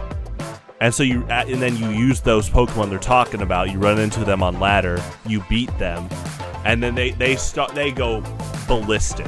It's just so funny to me because they are cheating themselves there. For example, you know, Rampardos here, right? I talk about him all the time. And it's like, if a player brushes off Rampardos because he's not played a lot, to me, I'm like, oh, what do they use? Oh, they use Landorus a lot. Okay, well, Landorus has a 4 times weakness to ice. So, with that preconceived knowledge going into our matchup, if I send out Rampardos, knowing that they are condescending towards this Pokemon and me, they're probably going to bring out Landorus to cut my attack, because they don't feel threatened by Rampardos. And then here comes Sheer Force Ice Beam for an OHKO. Cheese! You know, it's like, what? Well, this is in the game, man.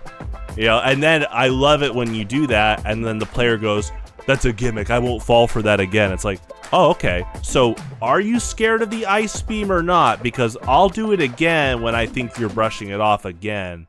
You know, this goes down to the 50-50s and the mix-up. See, this is why I love fighting games. I love PvP. We always bring who we are to the table, you know? Poker goes beyond the casinos.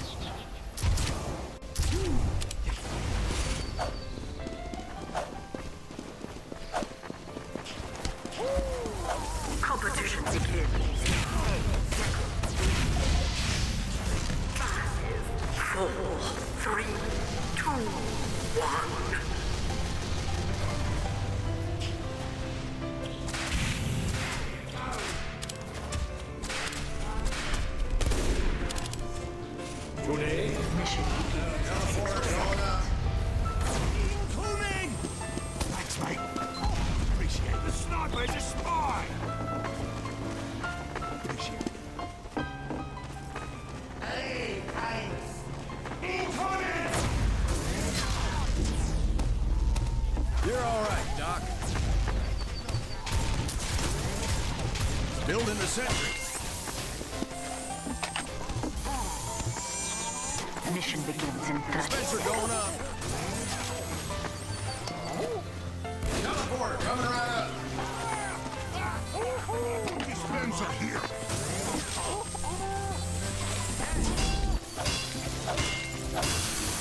Well, I don't, you know, I don't even see what we're talking about as any form of like argument, because I'm just, you know, being a realist about it's in the game. You know, that's, you know, I think that's just for the sanity of any competitor.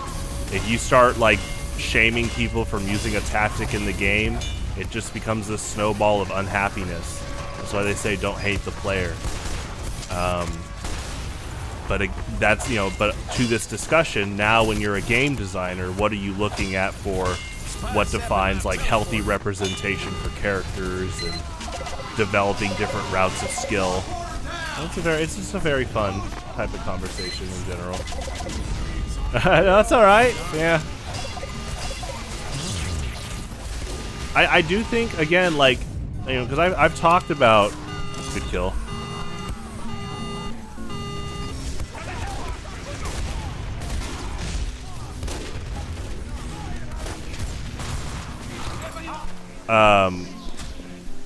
I do like.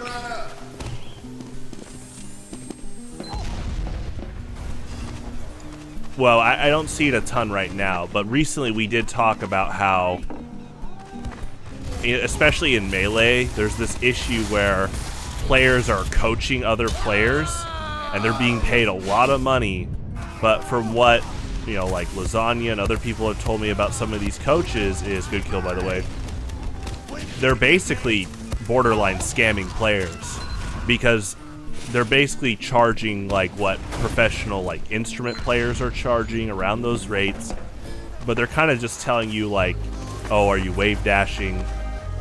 Try this with Fox, try this with, Marth. And they're not really analyzing who their student is, like how they press buttons. They're not like really looking into the psychology of their tendencies and patterns. And so I think what you're saying about like crutches, in this case, as a coach, as a teacher, it's kind of like if I'm a school teacher, you can have students that they're not good test takers, and they depend off of like writing papers for a good grade. So as a teacher, I'm already like, oh, they might be crutching off of good paper grades, but they are kind of struggling a bit in doing well on exams. How can we work on that, right?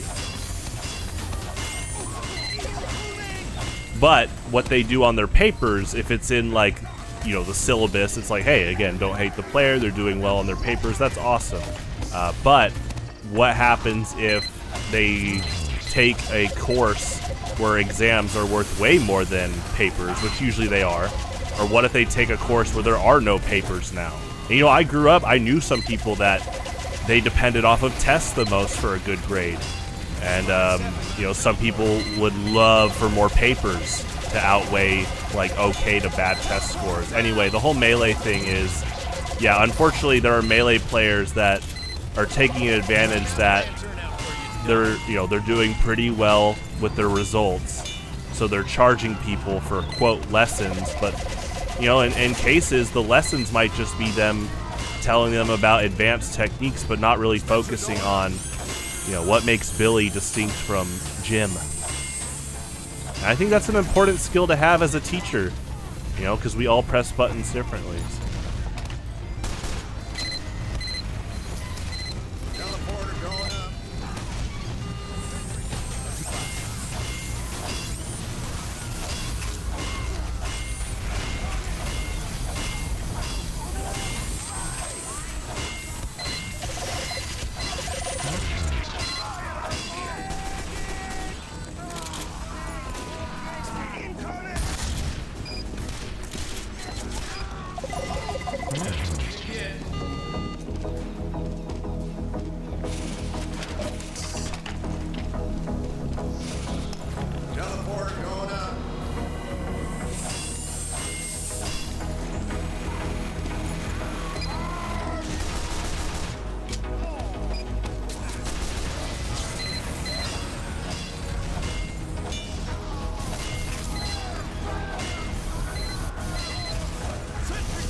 Nice.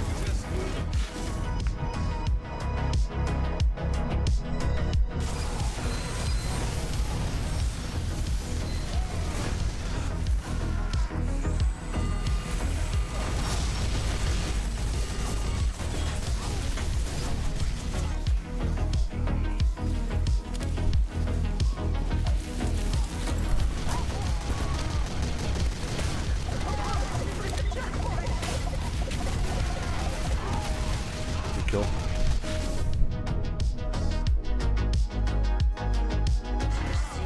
Additional time.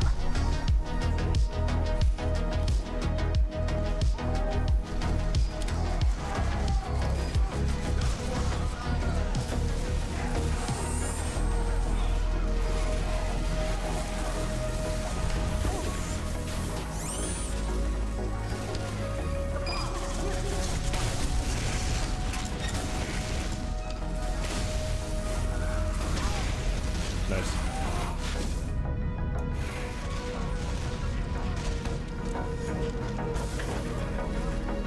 Good kill, good buff banner.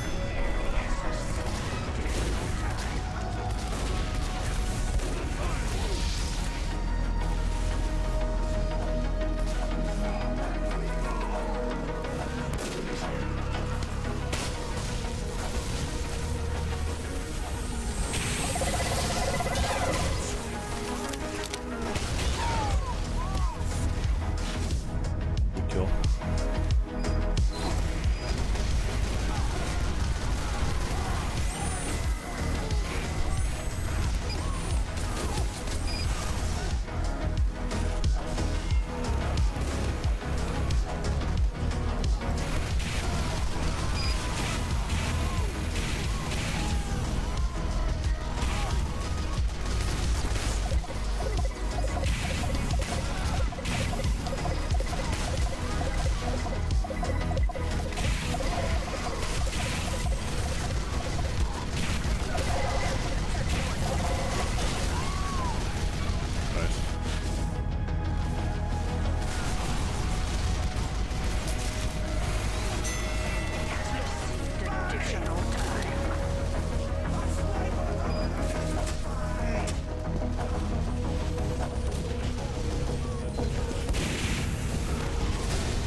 shot.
Shot.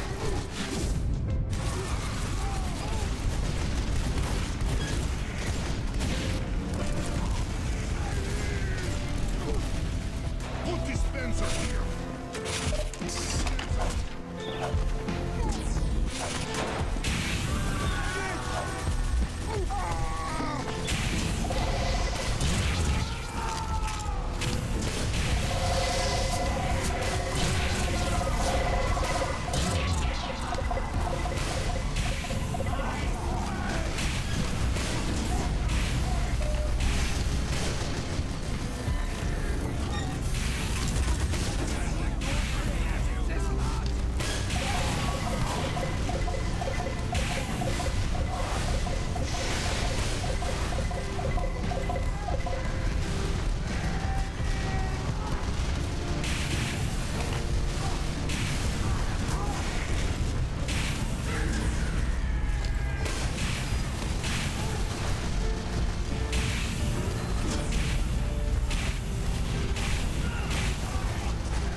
Good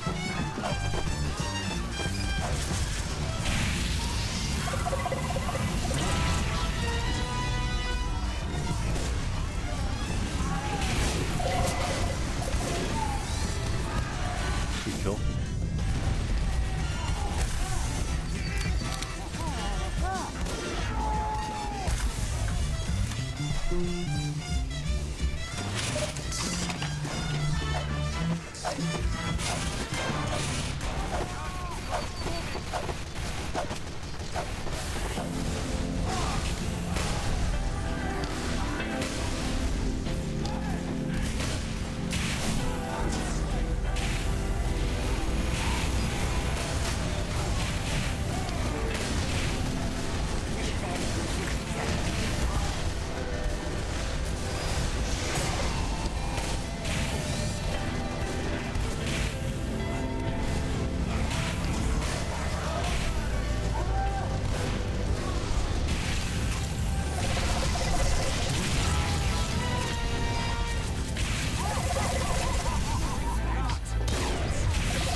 Kill.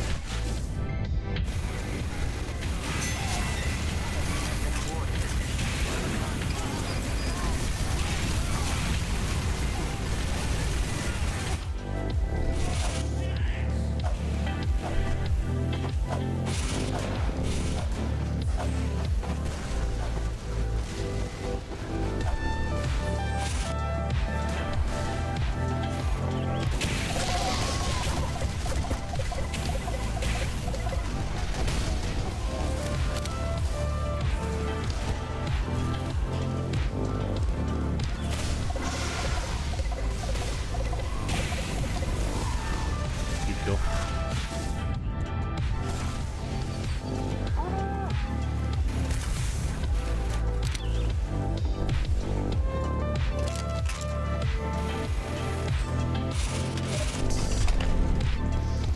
Teleporter coming right up.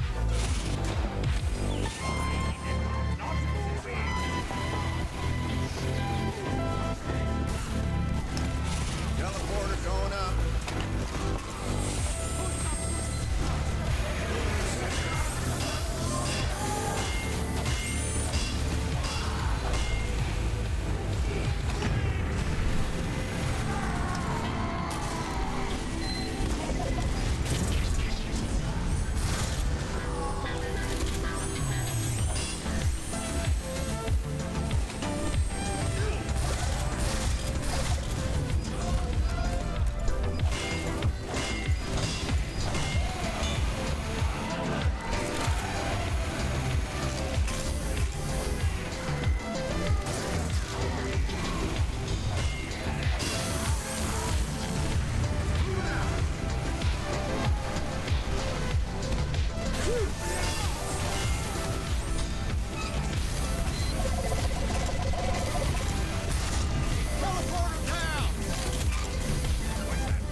Teleporter coming right up.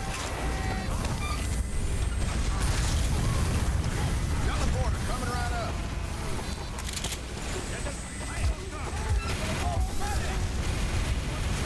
That was good.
get some coffee.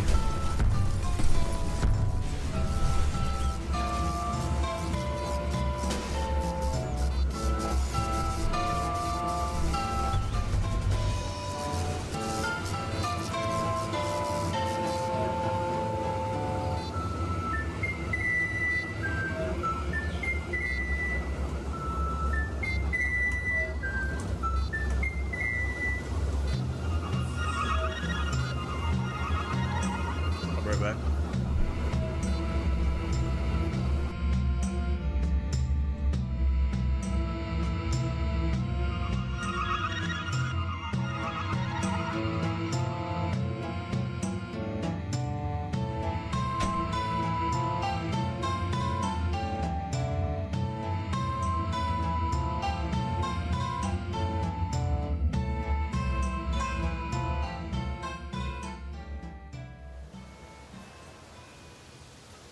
Prepare to compete in 30 seconds.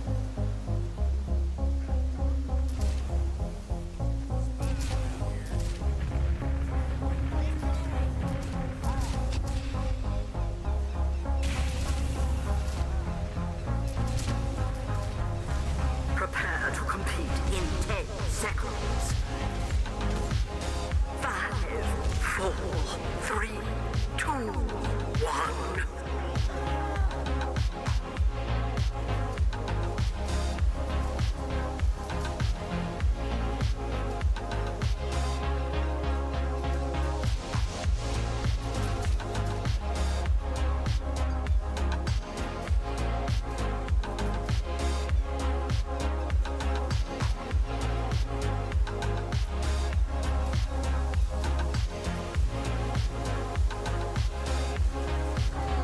Mission begins in 60 seconds.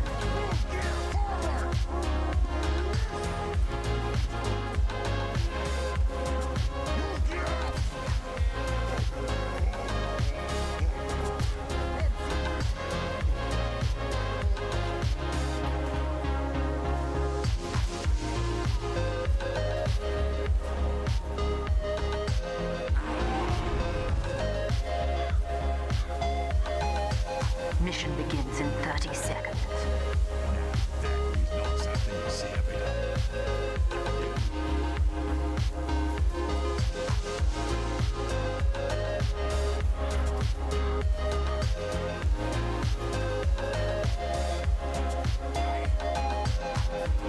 Mission begins in 10 seconds. 5, 4, 3, 2, 1.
is nearing a checkpoint.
Ain't moving, lads.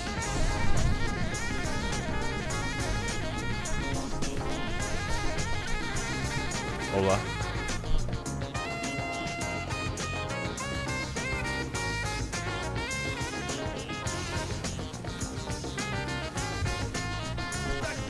The ball's just sitting there.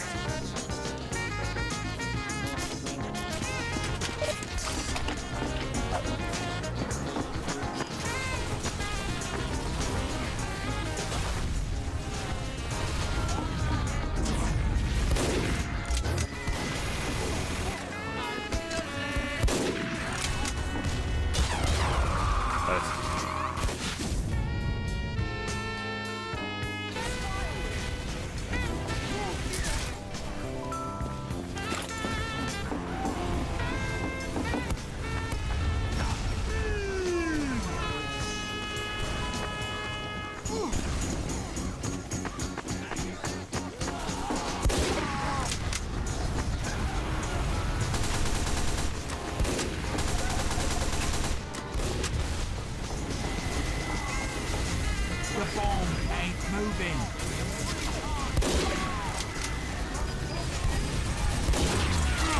Bloody pikers!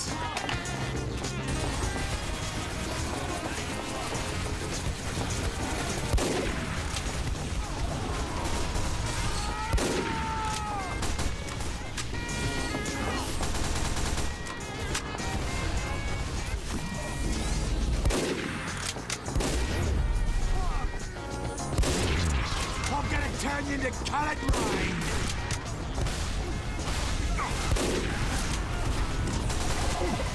Good kill.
soldier get up.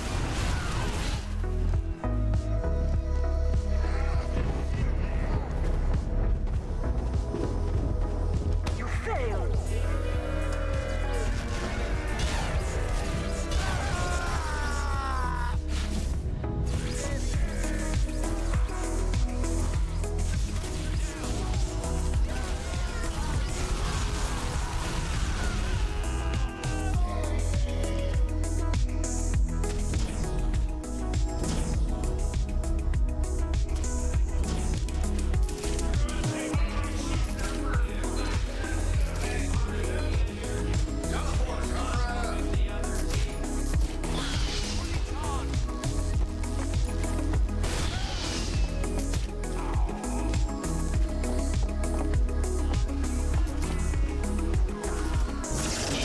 You're all right. Starts in 60 seconds.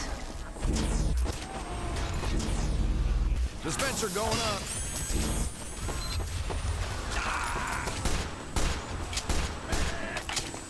I love this doctor. Building the sentry.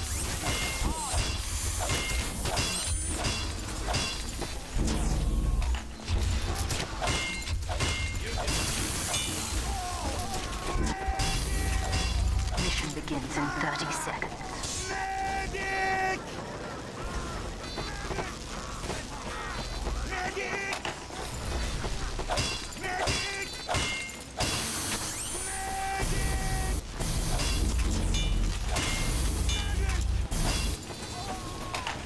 Mission begins in 10 seconds.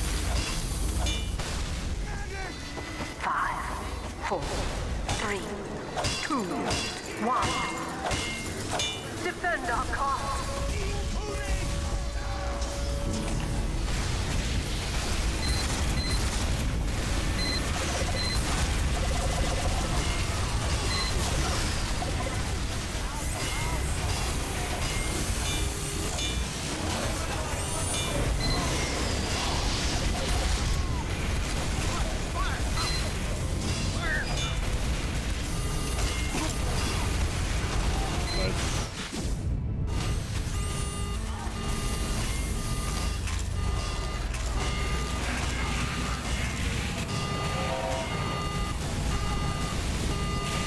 Sentry down!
10 seconds.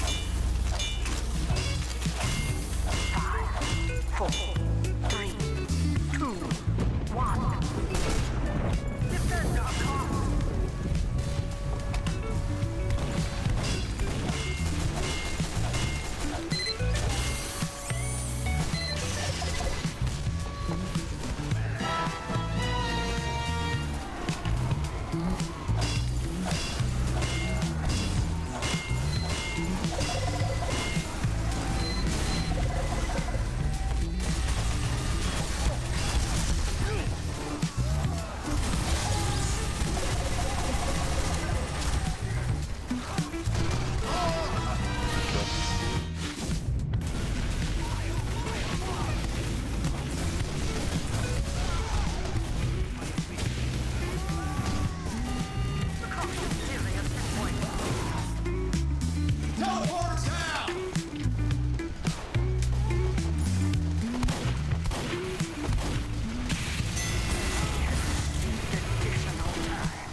Building the sentry.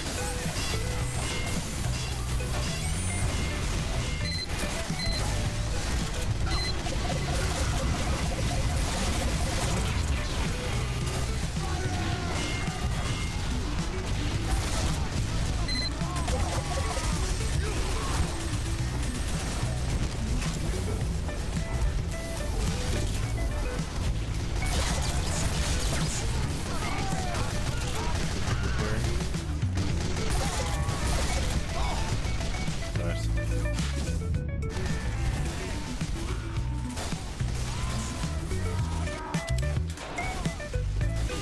Your payload is nearing a checkpoint.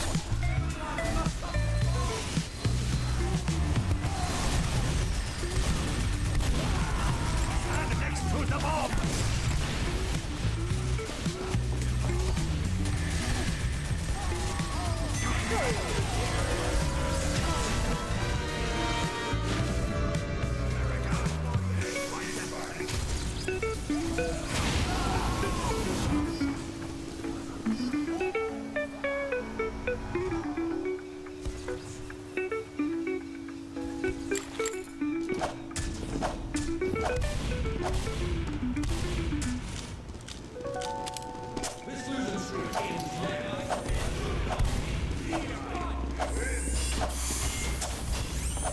Mission begins in 60 seconds.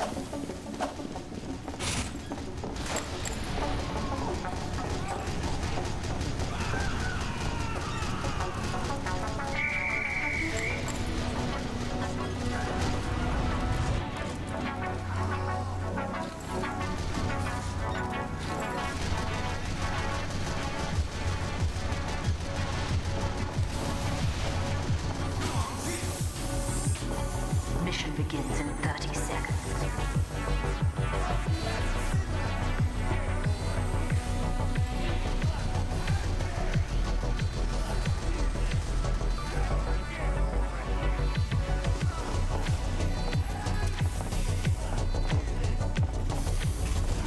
Mission begins in 10 seconds. 5, 4, 3, 2, 1.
bombing.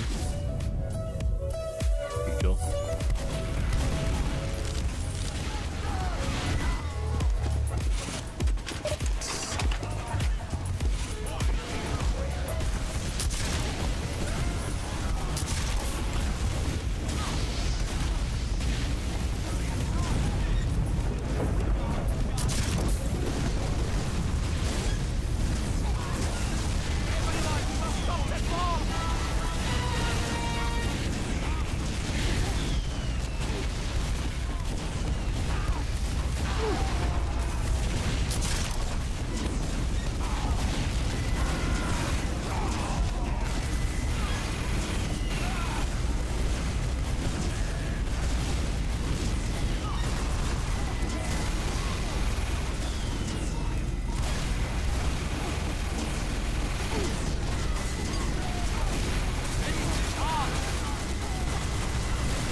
I don't know about the Santa and the Chimney cosmetic. Penny's blue on the blue team is good.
Prepare to compete in 30 seconds.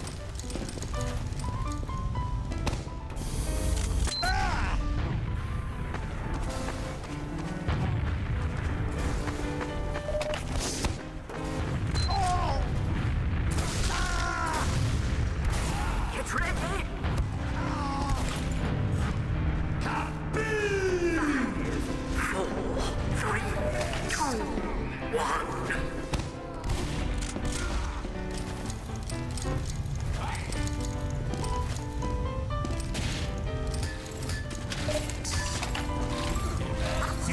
begins in 60 seconds.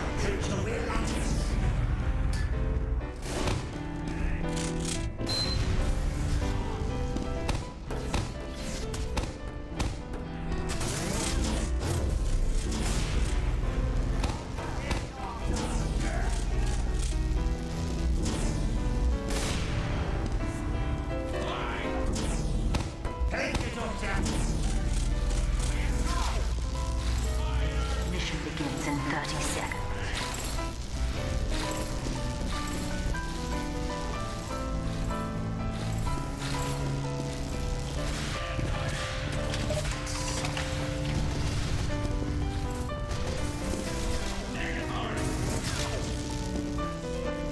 Mission begins in 10 seconds. 5, 4, 3, 2, 1. To the cart!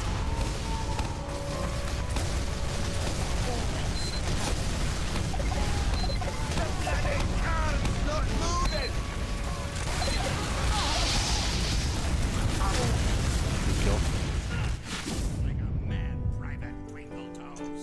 Time to hide.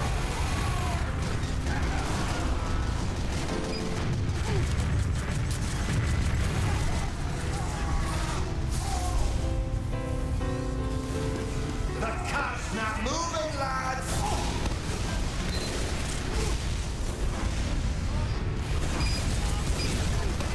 Medic! Medic! In your language, still.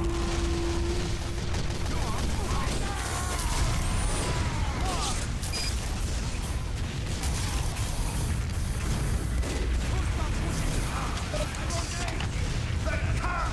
Bloody stars! Nice. Good kill, good crits.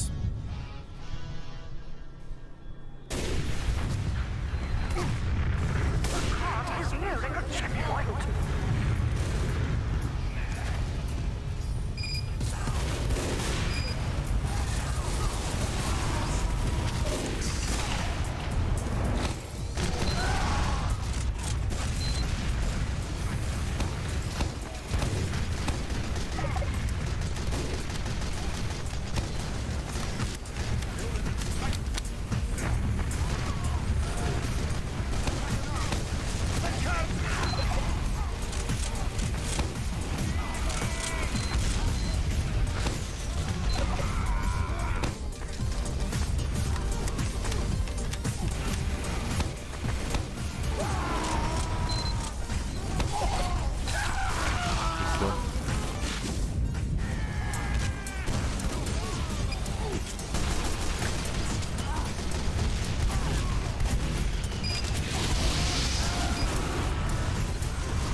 Nice.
unfortunate I haven't been through. Mission begins in 60 seconds. Think they saw that one coming?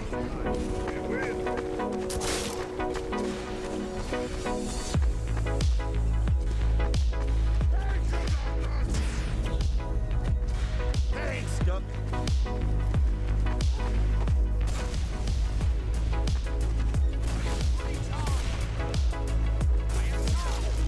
Medic! Medic! Mission begins in 30 seconds. Medic!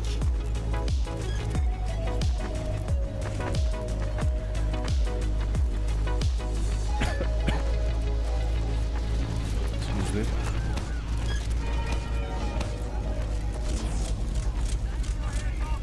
Mission begins in 10 seconds. 5, Hey, 4, thanks. 3, 2, 1. Defend our car.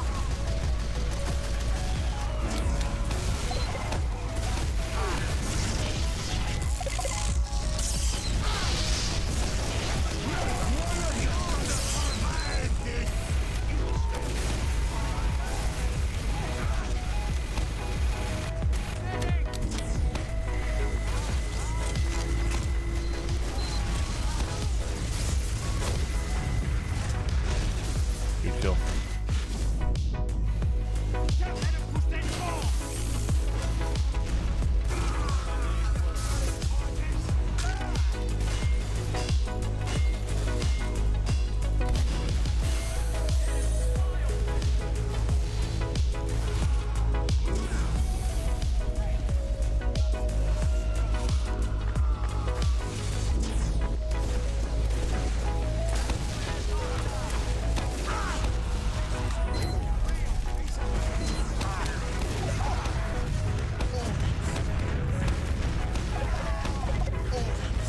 Good kill. Payload is nearing a checkpoint.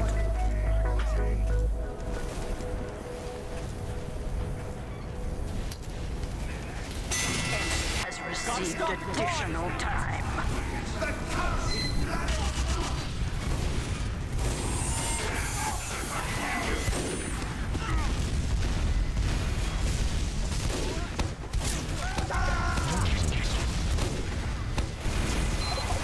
I'll teach him!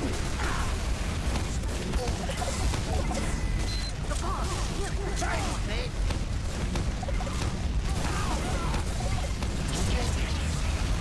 Good kill.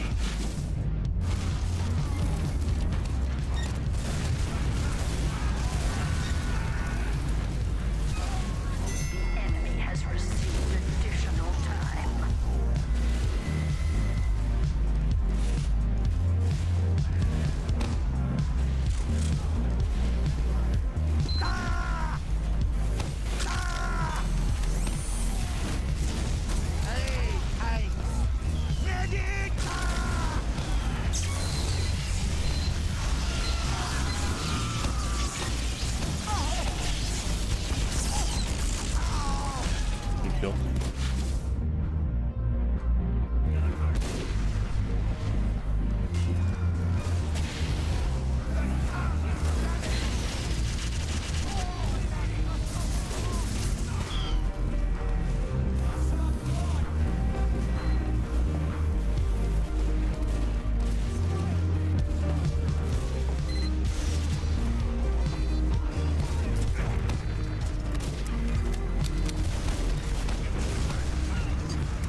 shot.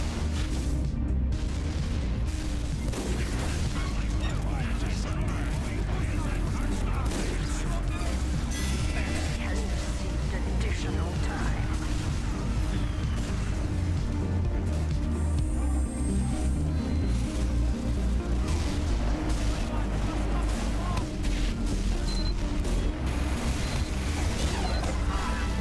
Nice.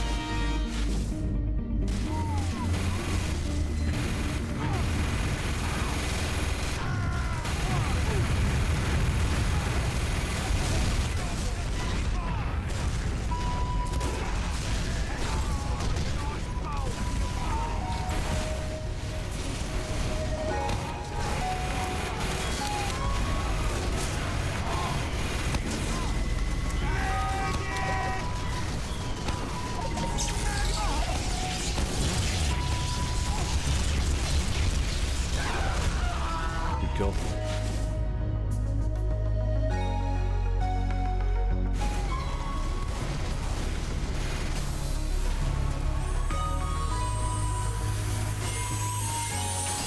Excuse me.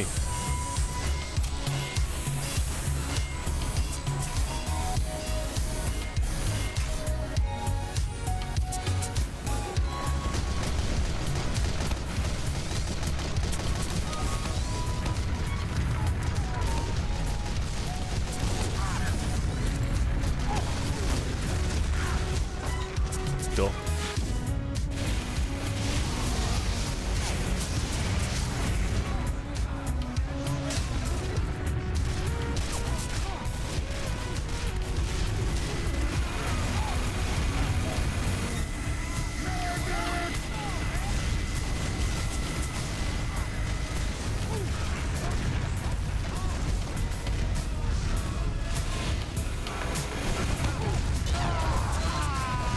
Shot.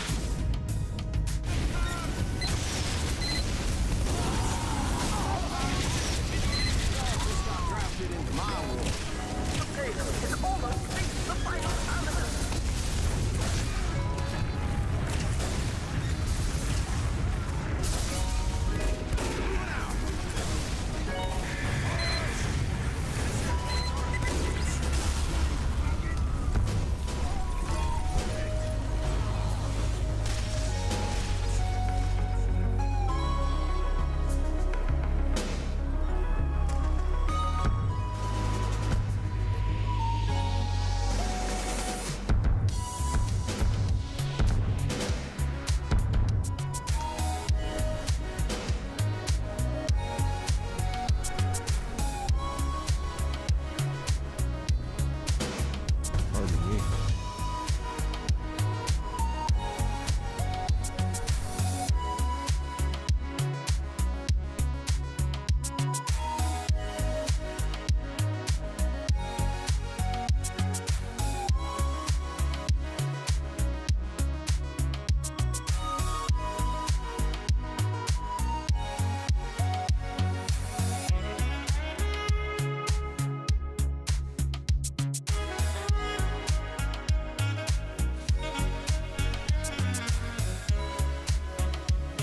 Competition begins in 30 seconds.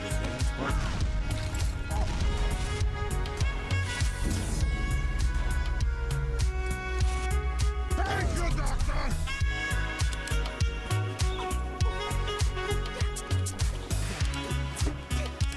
Get ready. 5, 4, 3, 2, 1.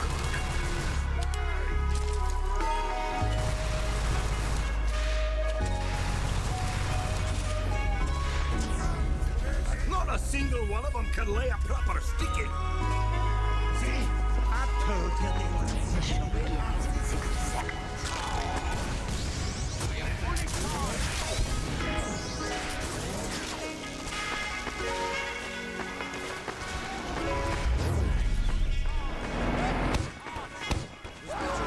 Stand on the point, you gift!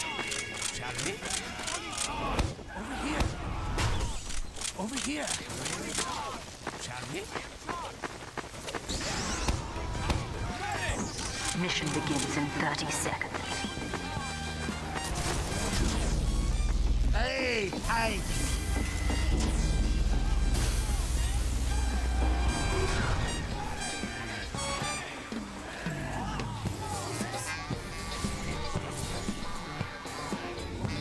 Mission begins in 10 seconds. 5, 4, 3, 2, 1. Defend our cause.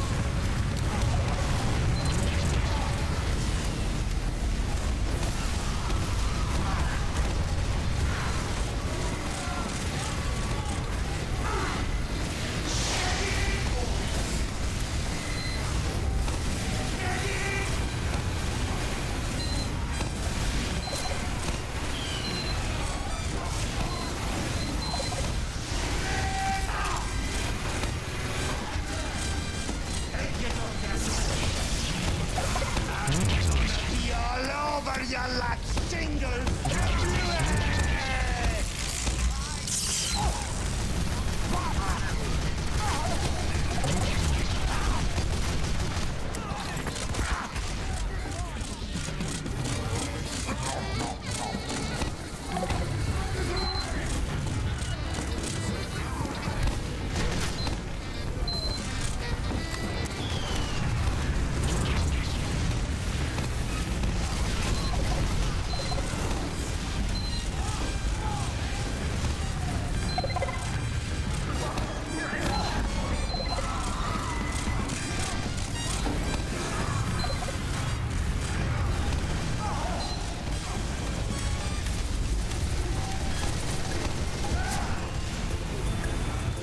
Good kill.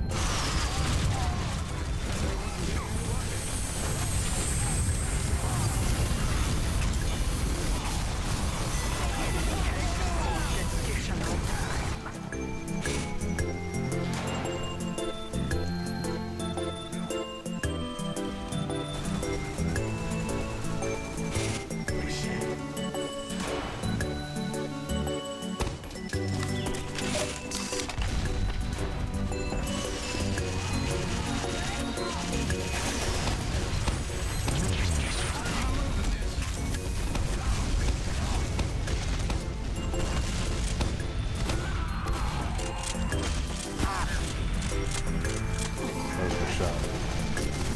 We did it, mate!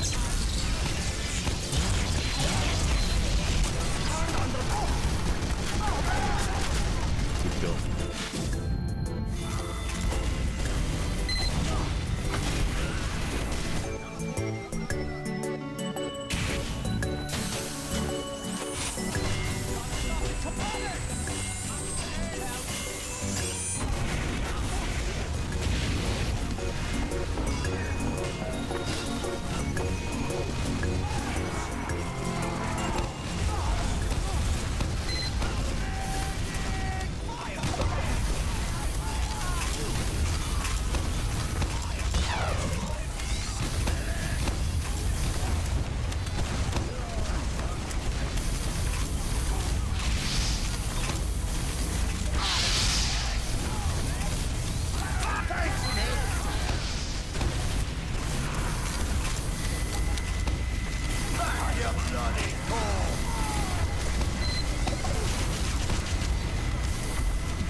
said.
Spy check.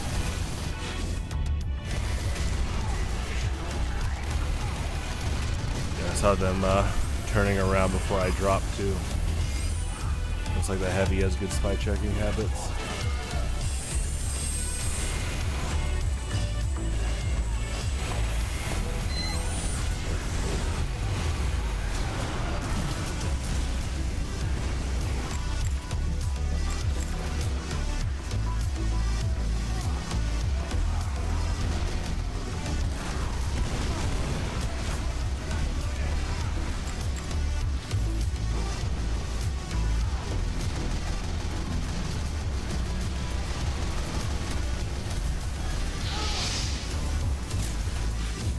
Spy check.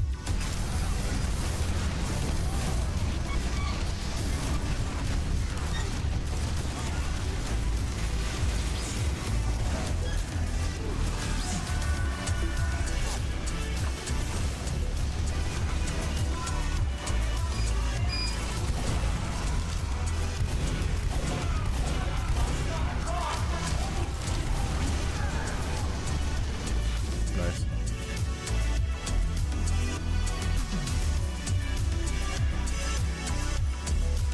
You failed.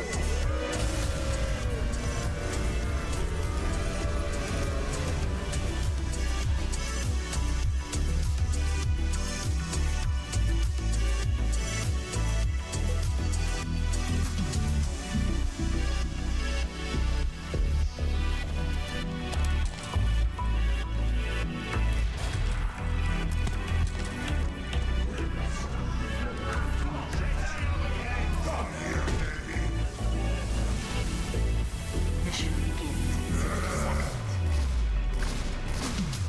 You make heavy trap.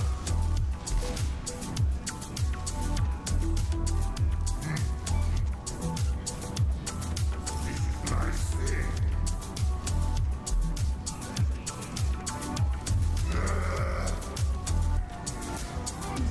You make heavy trap.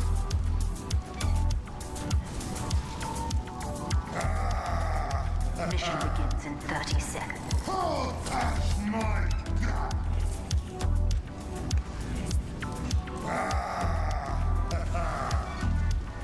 Heavy like this one most.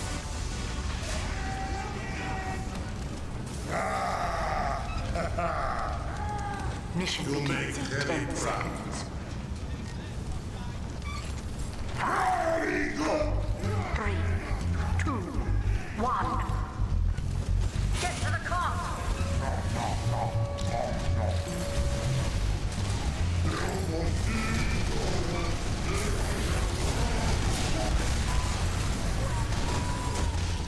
Nice.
kill.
Looks like our soldier got a good kill too there. Like right after it.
Good kill.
Nice.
Yeah, Pirate World. From Mario Party 2. Oh, they left. Oh my gosh. Our medic left.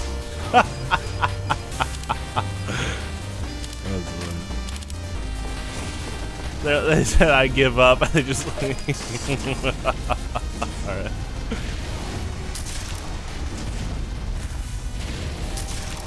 Or as Pirate Land from Mario Party 2.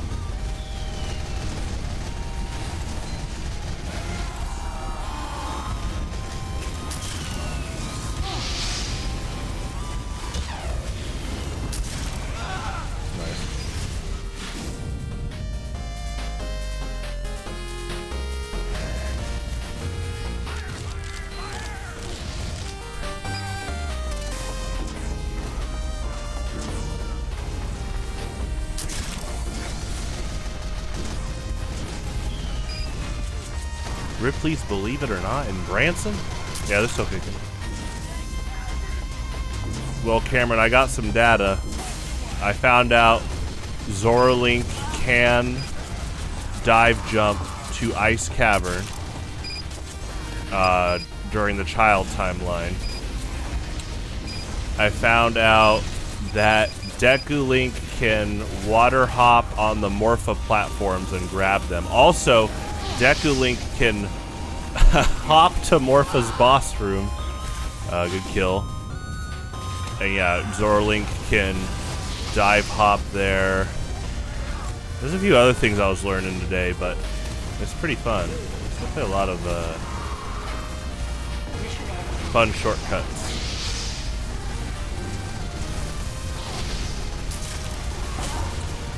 Zoralink can, go to the bottom of the well. Child timeline before Kakariko's on fire, and then there's like a, I guess because a lot of the bottom of the well is considered underwater, like out of bounds. If you out of bounds Zora Link, you can like swim around. But there's some crazy stuff I guess people are already pushing, so. And yeah, it sounds like there's a lot of other people that are wanting the transformations to be on the co-op randomizer. Obviously, I'm sure that is a plan, and it's going to take a while, but it looks like I'm not the only one that was promoting the idea of dirt piles being Deku flowers. I think that would be really cool.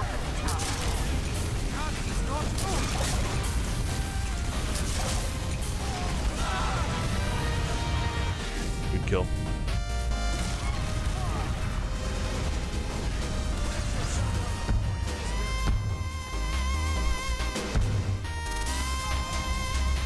Oh, and I guess, okay, so I guess they transferred over, the way the transformations work in Ocarina of Time, they transferred over how they're momentum based. Because obviously, you know, in Majora's Mask, like when you run off a ledge, your momentum carries. And so I guess that because the transformations have that now in Ocarina of Time, there's some crazy like ledge jumps they can do. And I saw like, what's his name? Is it ZDG? He's like one of the most popular Zelda 64 like streamers. He showed that I guess with Zora Link you can stand on the switch in Lord Jabu Jabu that goes to Baronade, and you don't need Princess Rudo. You stand on the switch as Zora Link, and I guess you do a quick roll.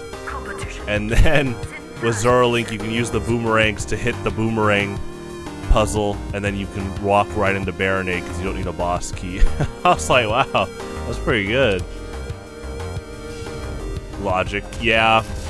ZFG, thank you. I know, I only know a little bit about him, but I watched a bit of his live stream.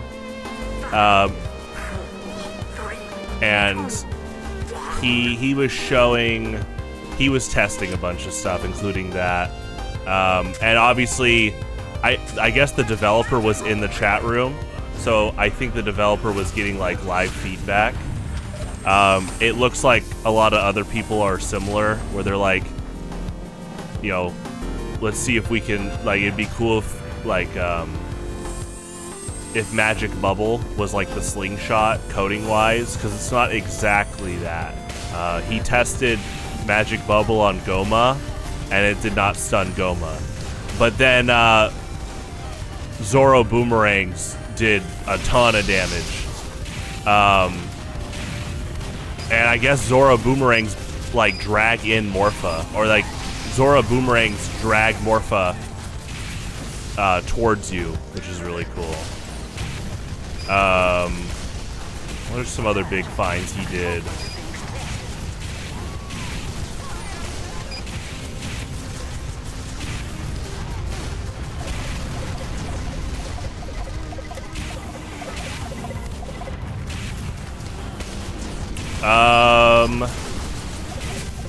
I'm trying to think through what I saw, because yeah, he definitely was already pushing exploits. He got to Dodongo, he got to King Dodongo really fast.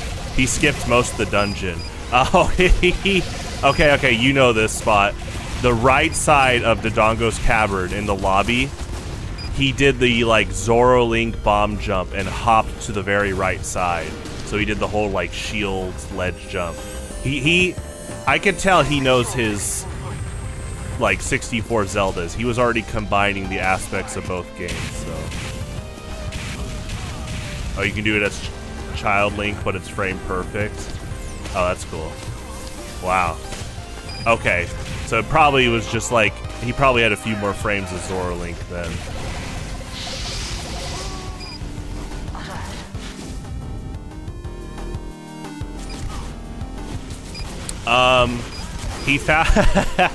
He found out that if you beat Baronade with Deku Link, you get Soft Lock because you teleport out into the pond and you don't have any platform that you can skip to. But I guess there's already a failsafe where if you teleport as Goron Link and drown, it'll remove your mask. So with Goron Link, you're good, but Deku Link, currently it looks like you're soft lock.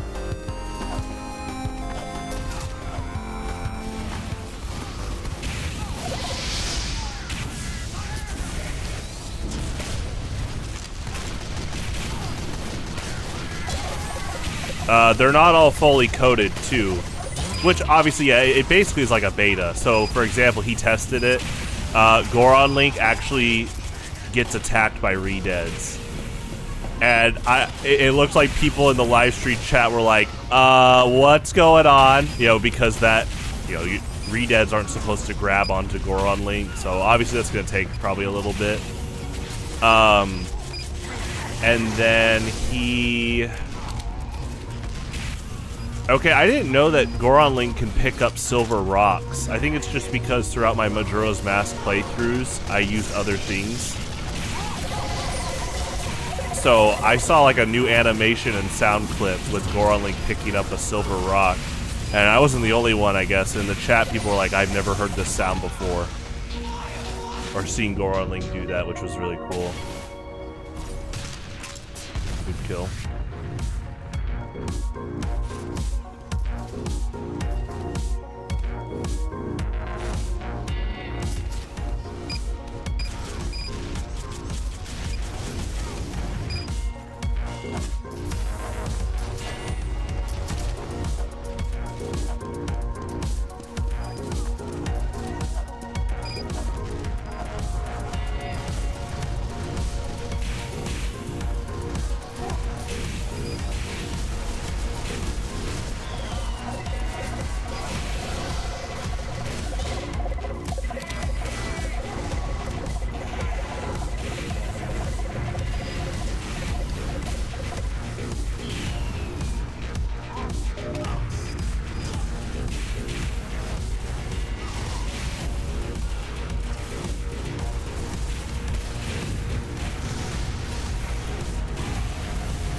Oh yeah, currently...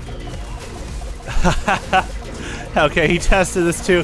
So, okay, Goron Link is heat-proof. People were wondering that. And then Goron Link's punches and the Goron ground pounds do not damage Volvagia. And people at first were like, whoa, like Goron Link does not damage Volvagia at all. But then ZFG was like, well, you know, this is canon. The Gorons need the Megaton Hammer to fight him. I was like, maybe that was done on purpose.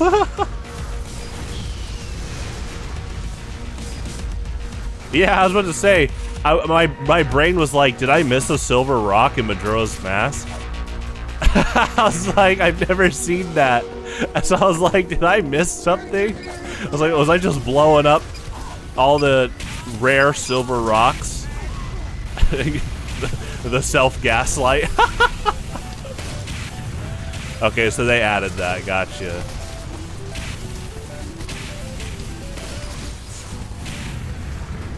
Yeah, you're supposed to have the Megaton Hammer.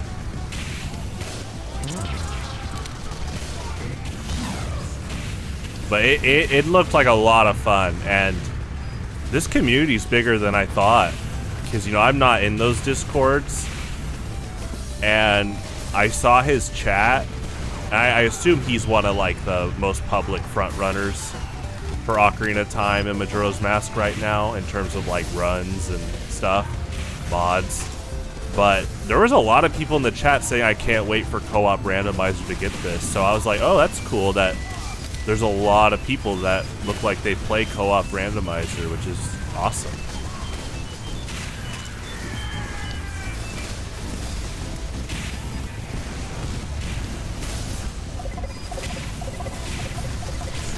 Yeah, it looks like they coded that on purpose because Darmani is the Termina counterpart to Darunia. That's pretty witty. Good kill.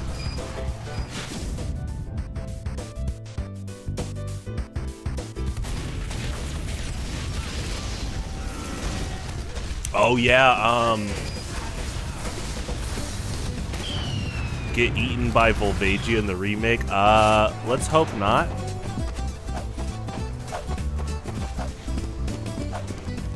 I wonder if they would depict the sages instead of like dying like Reru takes them to the sacred realm. Like it's like you know, it's looking tough for them in the boss fight.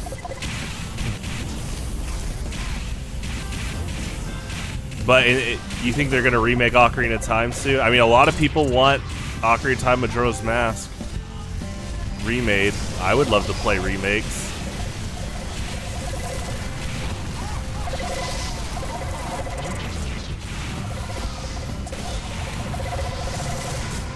Good kill. Oh, okay, he also tested Magic Bubble does not work on the Deku target in Lost Woods. So I think like almost all the slingshot checks don't work with Magic Bubble. Obviously I think they'll probably update that. It would make sense for Magic Bubble to work on the target later on, so.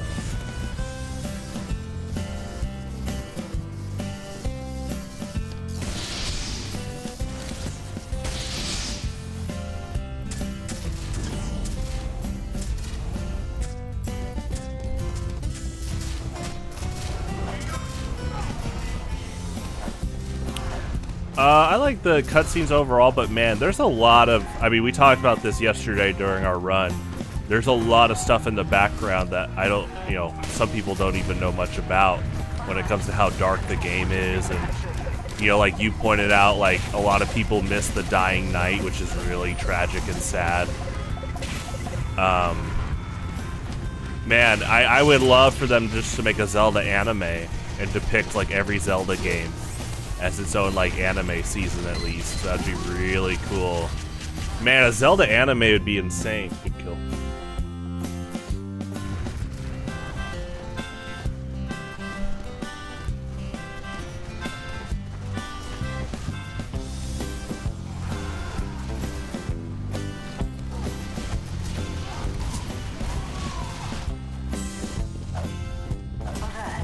The control point is being contested.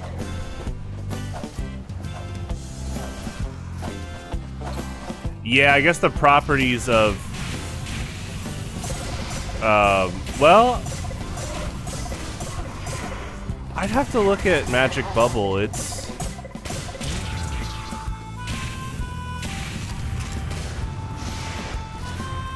you probably know more of the coding than I do. I'm just trying to think about, I mean, again, Majora's Mask doesn't have any slingshot puzzles. Also, yeah, thankfully Deku Link doesn't have the cold, so no runny nose. And if Zora Link gets a cold, I don't know if you can continue playing. Maybe they'll add that in the remake, a sick status. Okay, but yeah, Magic Bubble, I guess, well, it doesn't stun like a Deku Nut though. Honestly, like the Deku spin attack, or like the spin dash is more like a Deku Nut than the Magic Bubble. Yeah, it does. Yeah, it kills keys. Yeah. There's just, yeah, no slingshot puzzles in Majora's Mask, so you can't do like a direct one-for-one equivalent there. Good kill. Oh, was that two rockets at the same time? Pretty similar. One after the other.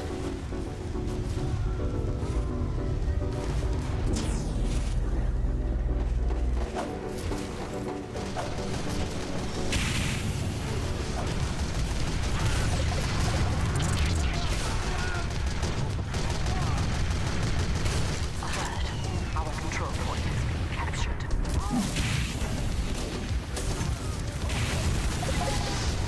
Good kill.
kill.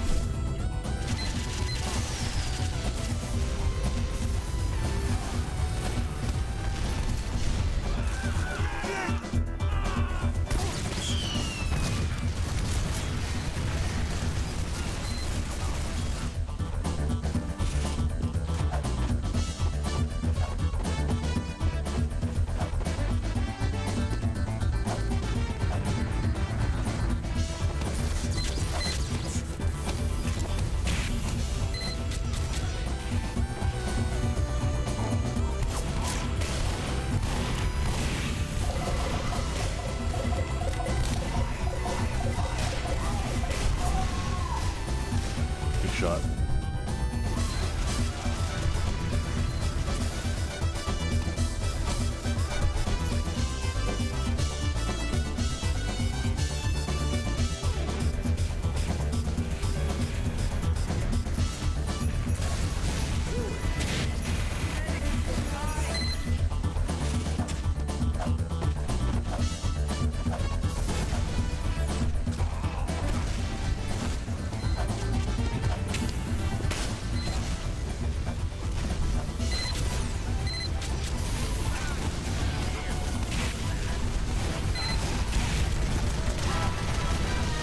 Nice.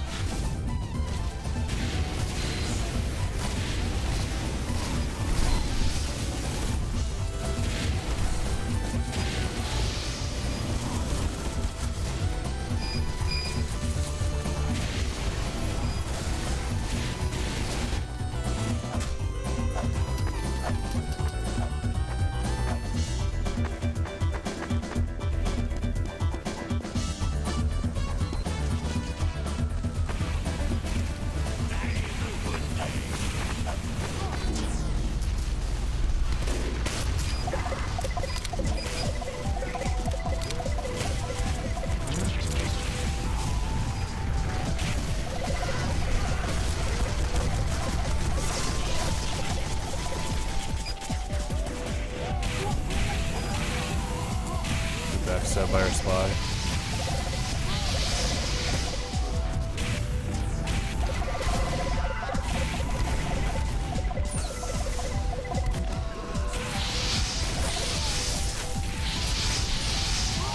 Nice. Does bubble only work on aerial enemies? No, you can kill Wolfos with them. Like when their back's exposed, like that's a big strategy, is just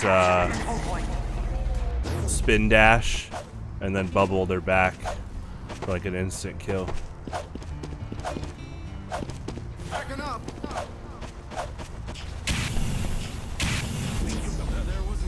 Yeah, I've been doing that a lot in our randomizer runs, just like spin dash stun, and like recently I'll quick change to Human Link and do like Great Fairy Sword. But then yeah, Magic Bubble definitely can kill non-aerial enemies. It kind of just depends. It really is like I'm surprised there's not a video on it, because yeah, there's interesting like properties on what it can and can't hit. I think it's obviously, I think one thing balance wise is they didn't want to give you like an arrow at the get-go. Because arrows play such a big part in checks throughout Majora's Mask. Yeah, aerial enemies and weak spots, kind of in general. Yeah.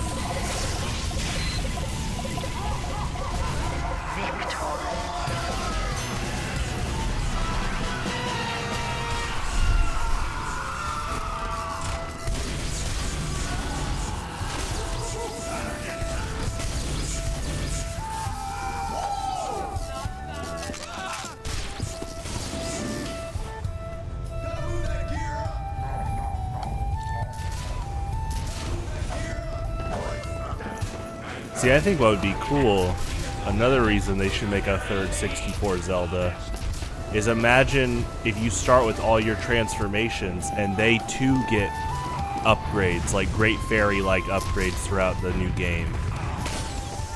Like elemental magic bubbles, or Zora Link gets other elemental magic shields. You know, Goron Link could get some type of ground pound addition.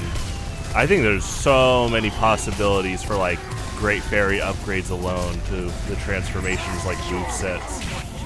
I really think there's good groundwork for a game like that. I mean, you know, it'd be like every dungeon is like a version of Stone Tower Temple, obviously with its own aesthetic and elemental environments and stuff, but I think there's a lot of fun to be had. Also, yeah, I think for the third game, have all the masks on like the D-pad.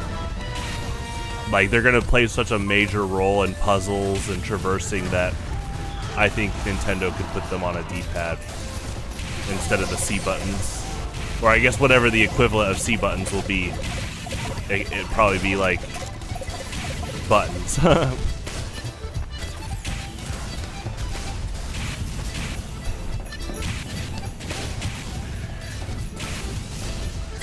I think it would be cool is if it's like Metroid, where what they do is Link comes back to Hyrule and he does have Fierce Deity Link, but you could set up the new main antagonist as like a big threat by having the main antagonist like take Fierce Deity Link from him. Like maybe the antagonist is super witty and finds a way to cut the mask off or something. But that'd be a good way to like obviously not have purposely overpowered Link from the get-go, but he keeps his other masks. Nintendo should make a good D-pad. Oh, Cameron, you still got the Twitter tab open? Uh-oh. You don't like the GameCube D-pad?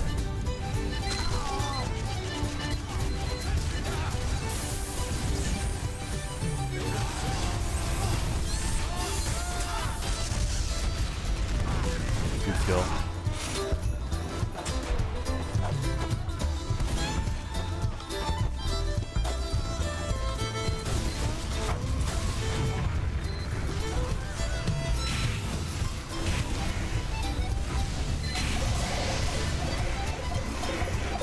Ooh, good delayed rocket.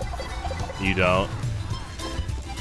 I don't hate their D-pads. It is funny that Nintendo in the 64 GameCube era, like, didn't utilize the D-pads a lot. Like, do you remember playing Pokemon Stadium? And that was one of the first times you actually used the D-pad on the 64. I know there's a few other games that use it, but that was me.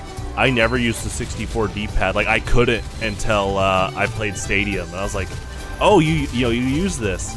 And then on the GameCube, like, look at Melee. You only use up on the D-pad for a taunt, but the other parts aren't used. And that's not saying, like, bad game design, but it is really funny how, like, underutilized D-pads were. I don't know about now with, like, the Switch. I played Mario Odyssey, and I guess I didn't really use the D-pad much. Now I think about it. It's even worse than 360. Oh, the GameCube one. Kirby used it. That's true. I liked the D-pad for Kirby 64. I guess also like, yeah, this also comes down to what's the quintessential D-pad. What is like considered the best D-pad? That's its own interesting debate for like any controller.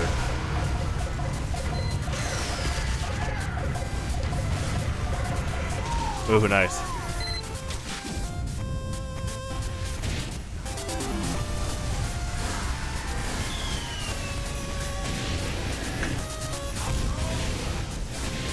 And 64 D-pad was okay. I liked it. It's funny it hardly was used for most of its games.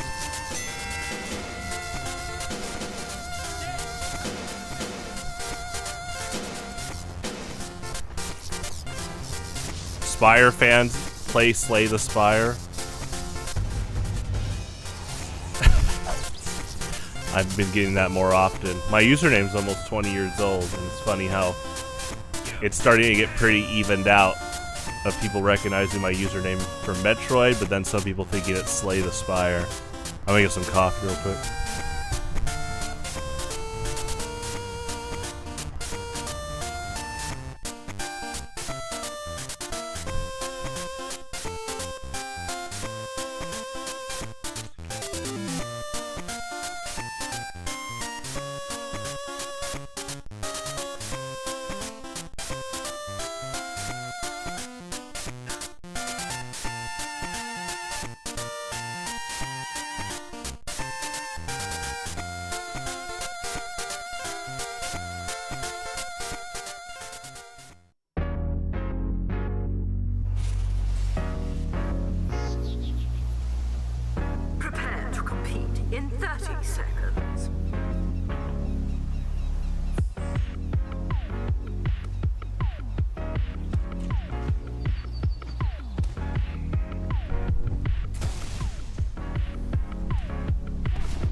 PS Vita had a good D-pad. Top tier?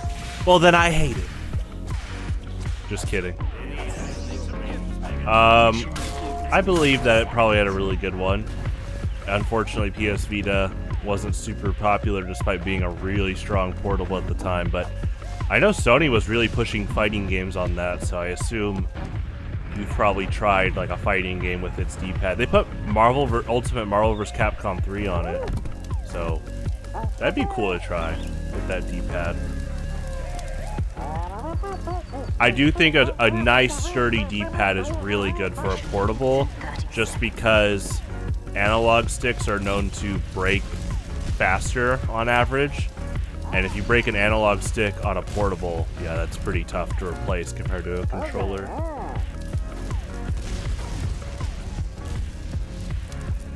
I like the 3DS circle pad. That's kind of like between D-pad and analog, though. That's not full D-pad. But, to be honest, the fact that the circle pad worked like a D-pad for DS games, the first thing I did when I got a 3DS was play Metroid Prime Hunters on a circle pad, and I liked it a lot. Mario 64 DS on circle pad is really good. I really like that. Vita was a good console. Yeah, I believe that. Just a kind of weird situation Sony was in. Nintendo was kind of on the top of the game still with portables, but it is cool that Sony tried one more time, and it kind of was like a Switch before a Switch in terms of how powerful it was as a portable.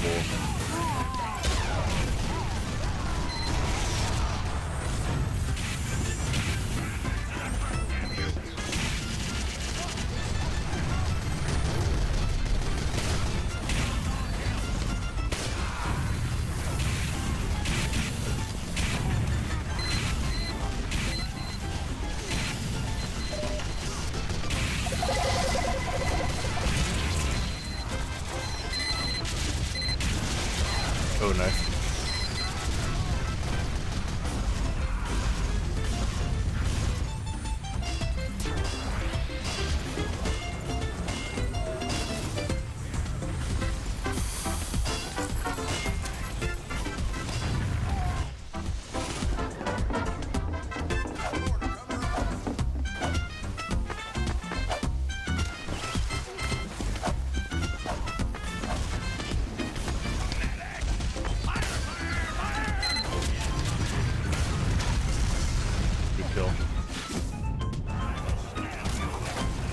Have a good night. Thanks for tuning in.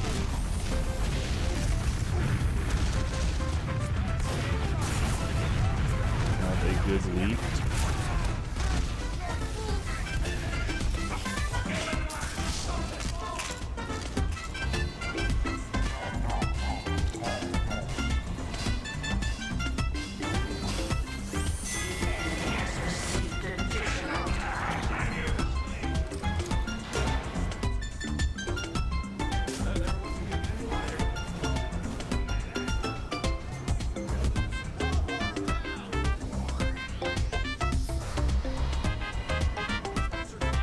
Checking how I died.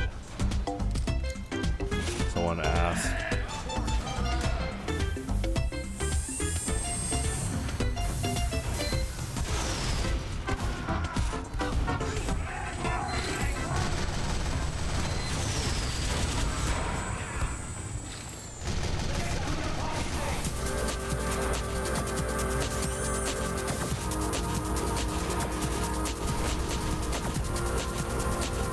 Oh, there's grenades.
banner kill? No. I think so.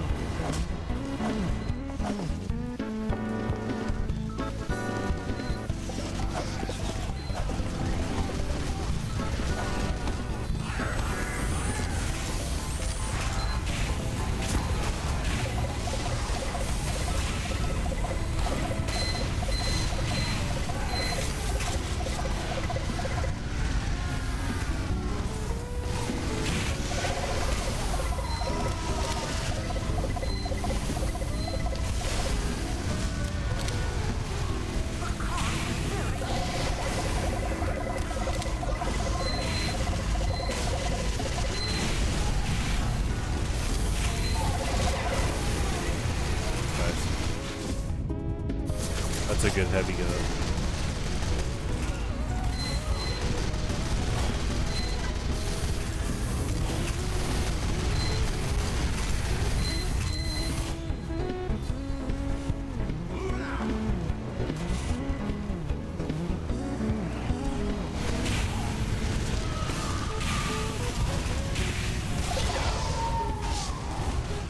Good shot.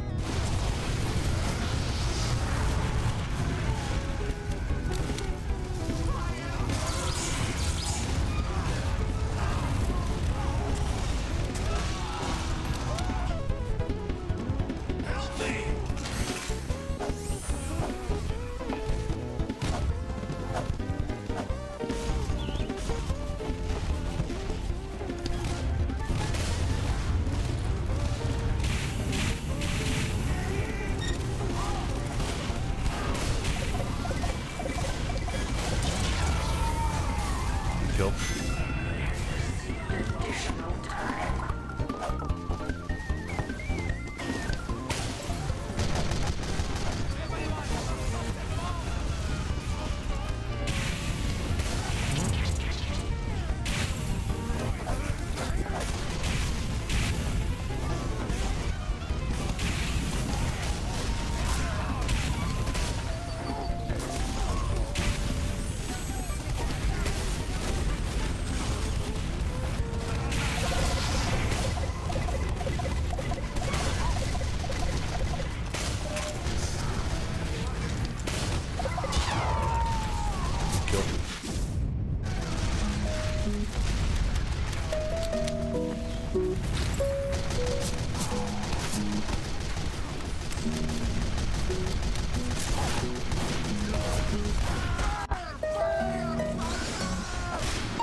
that's such a cool heavy getup.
Nice.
60 seconds.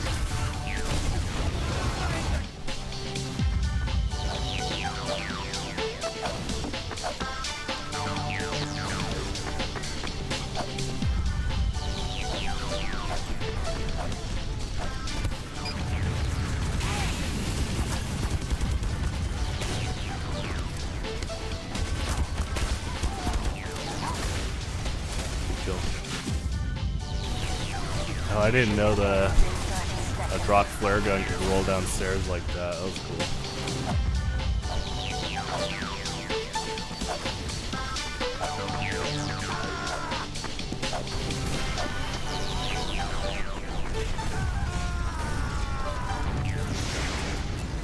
Mission ends in 10 seconds. 5, 4, 3, 2, 1.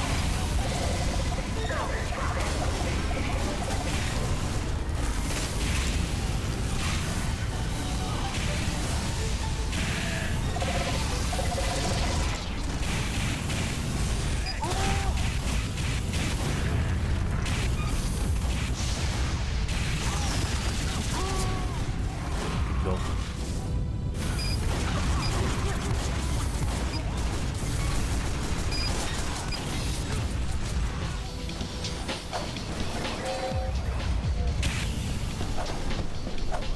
That's a cool teleporter spot.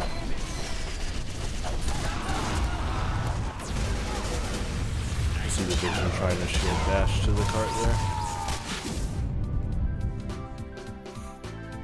Yeah, they had good holds overall. And just like a good offensive push. In terms of just like overall momentum.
Excuse me. Nice. Good kill, good Uber.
also a good kill on our soldier there.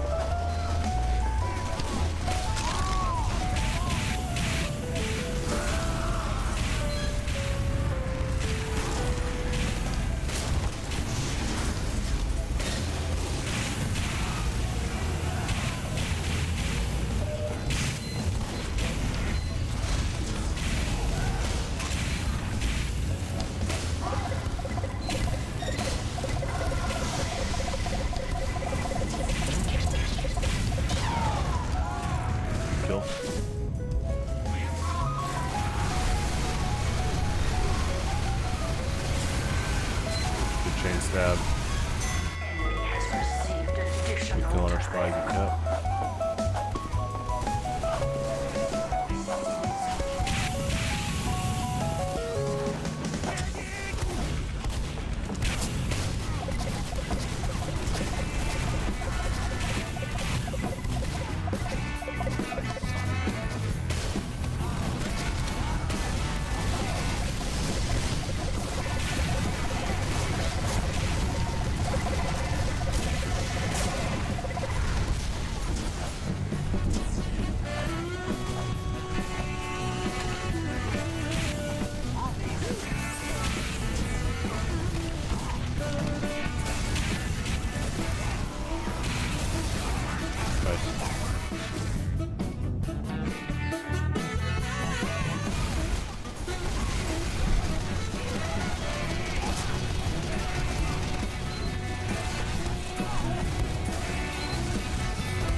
kill.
Is that a level 3? I see the vision there. That was a good destruction by our scout and soldier. Like a good call to go after it ASAP.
trailing that rocket.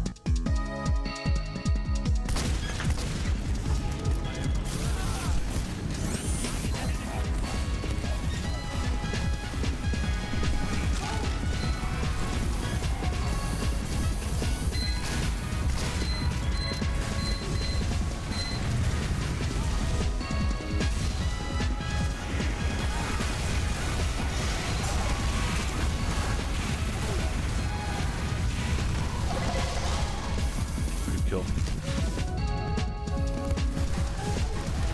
Good medic, get up.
kill.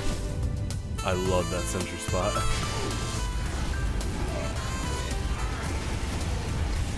I saw that one recently for the first time. It was great.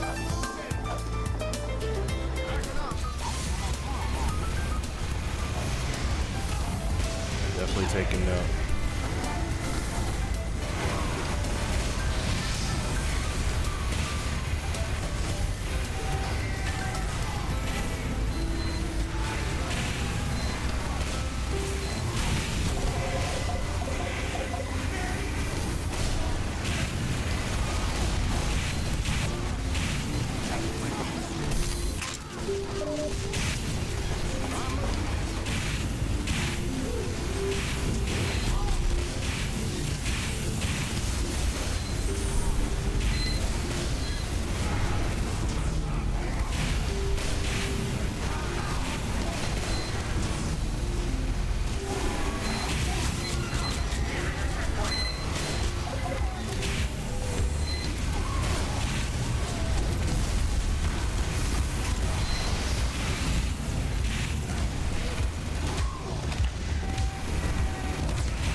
spot to take him there.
with that Vex sub.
We got 2 level 3s in their base.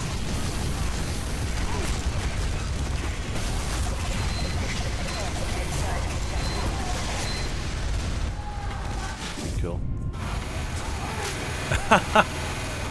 The speed boost stab, nice. I'll do one more map.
Competition begins in 30 seconds.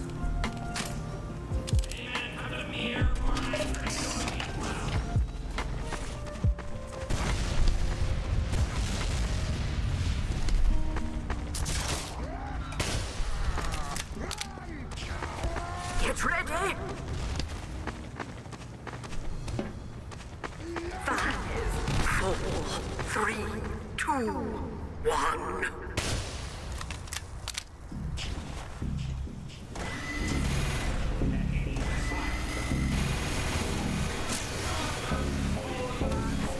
Mission begins in 60 seconds.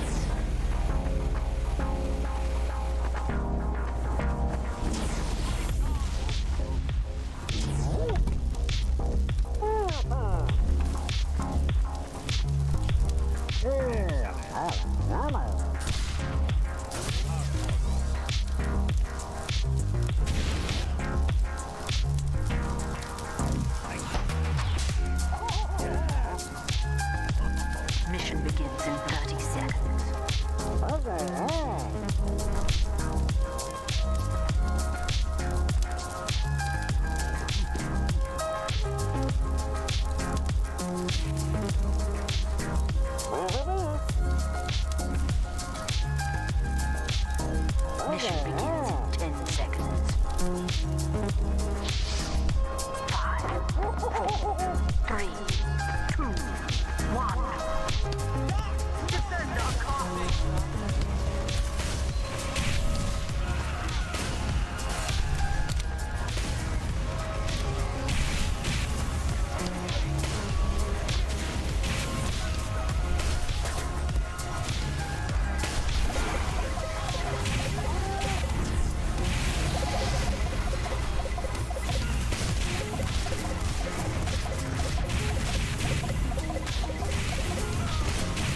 really good, is he?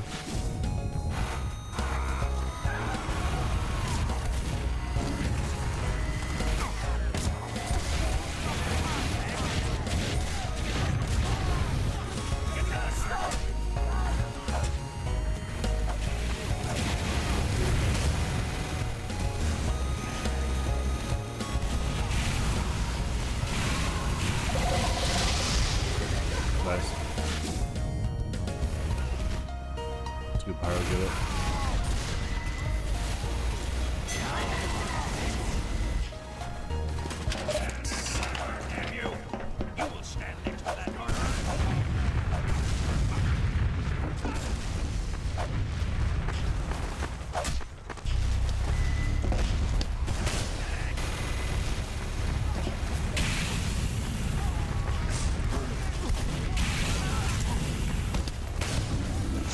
Scout there.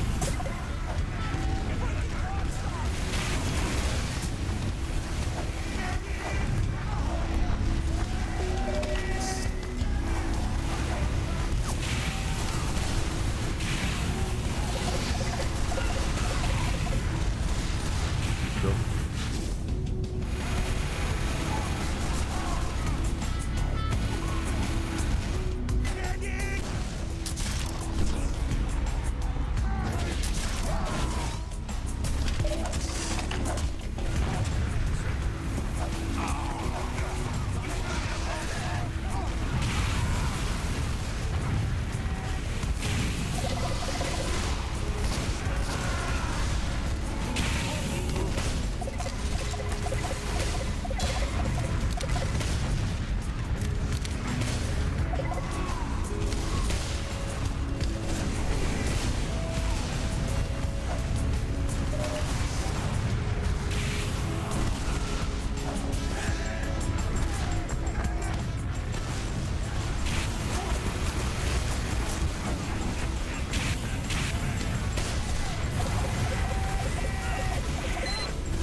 Stab. Oh, there's a headshot by our sniper.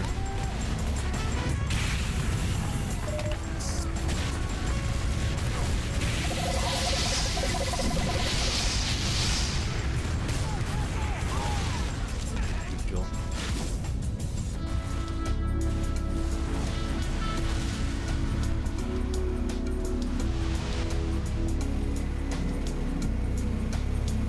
Yes!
Okay.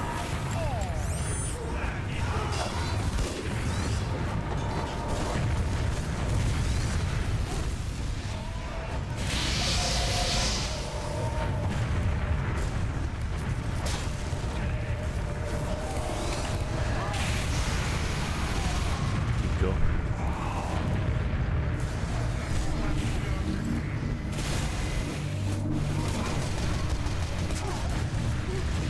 See the vision. Another soldier.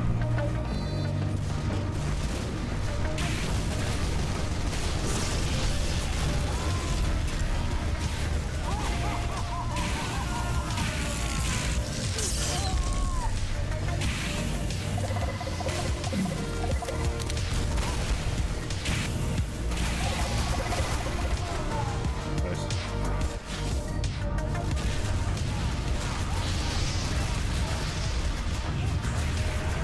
Good kill, good Uber.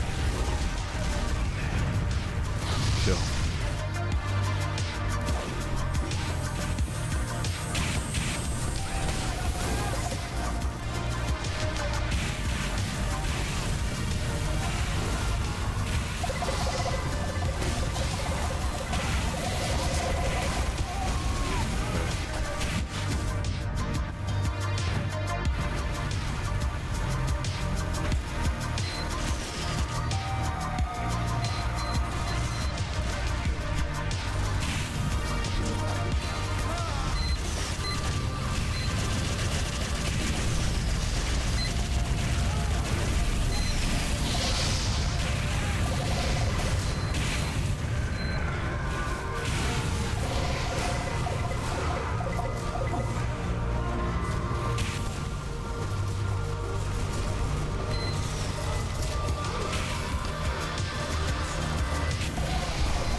Kill.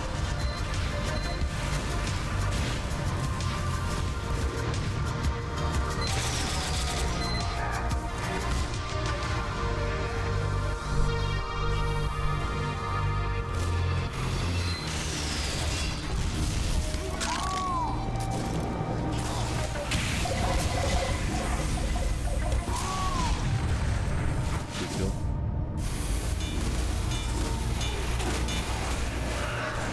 That's a good get up.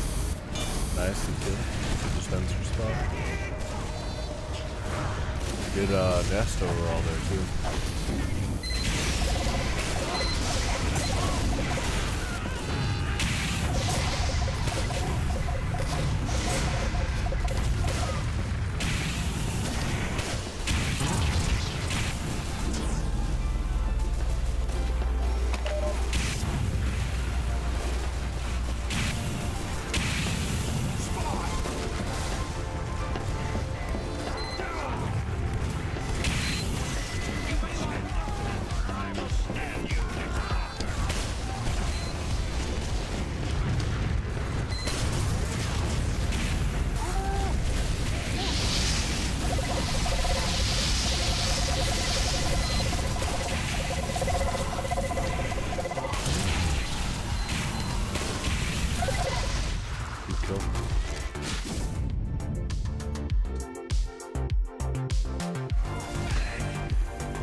Cool username. Medic get up, Everfeather. I like the cat avatar.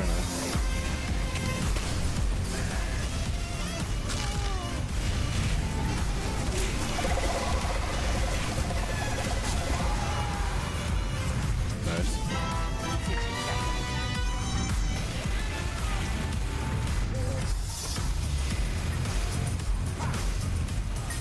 Oh, he has infiltrated. That is like the base. Nice. Secret agent mode for sure.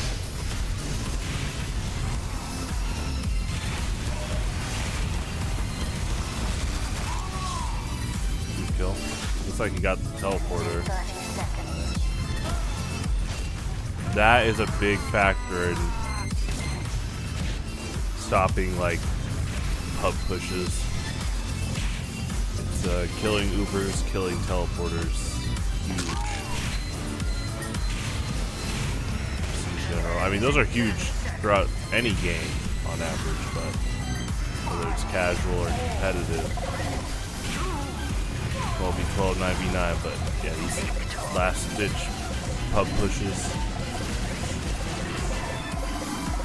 Huge for undermining momentum.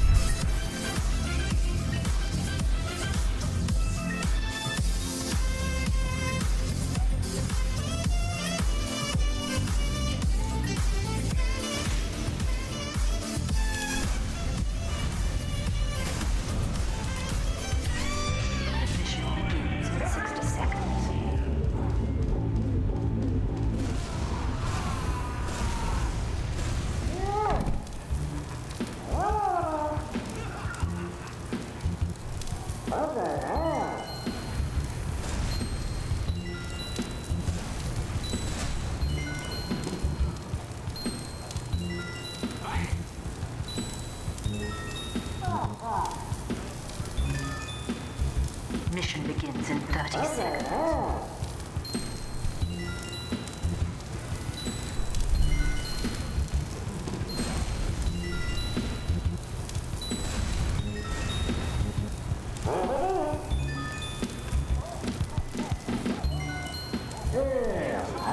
Mission begins in 10 seconds. 5, 4, 3, 2, 1. To the car!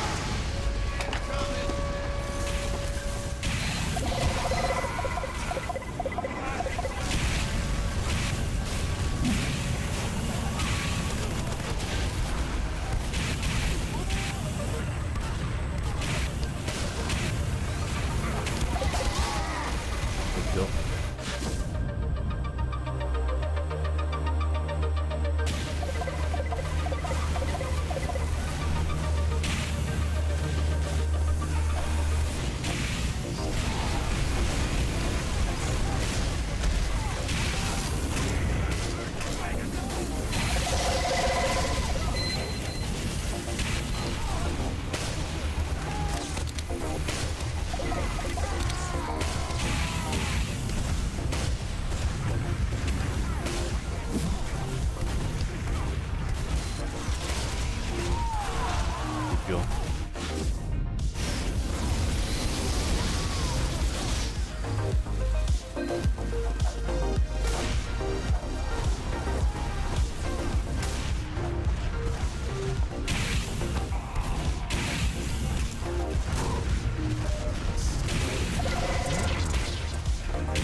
spy, good kill.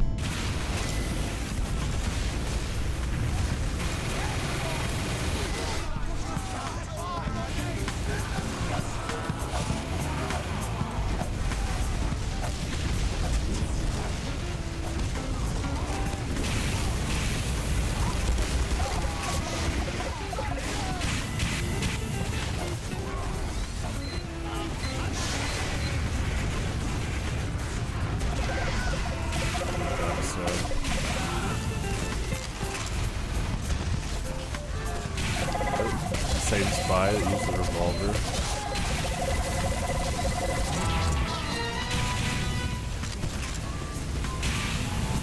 I'm a medic for the kill. I think so. That might have been the same spy again with that kill later. Good kill streak.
shot.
Good kill.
kill.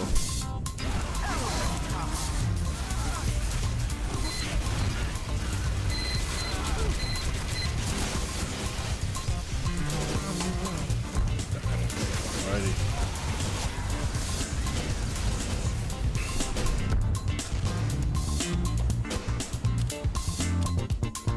That'll be it for me tonight. Thank you for tuning in. I'll be back tomorrow with Monday Night Pokemon Showdown, Metroid Prime Hunters Random Battles, and TF2 Pyro Practice. Stay safe out there, stay hydrated, and adios.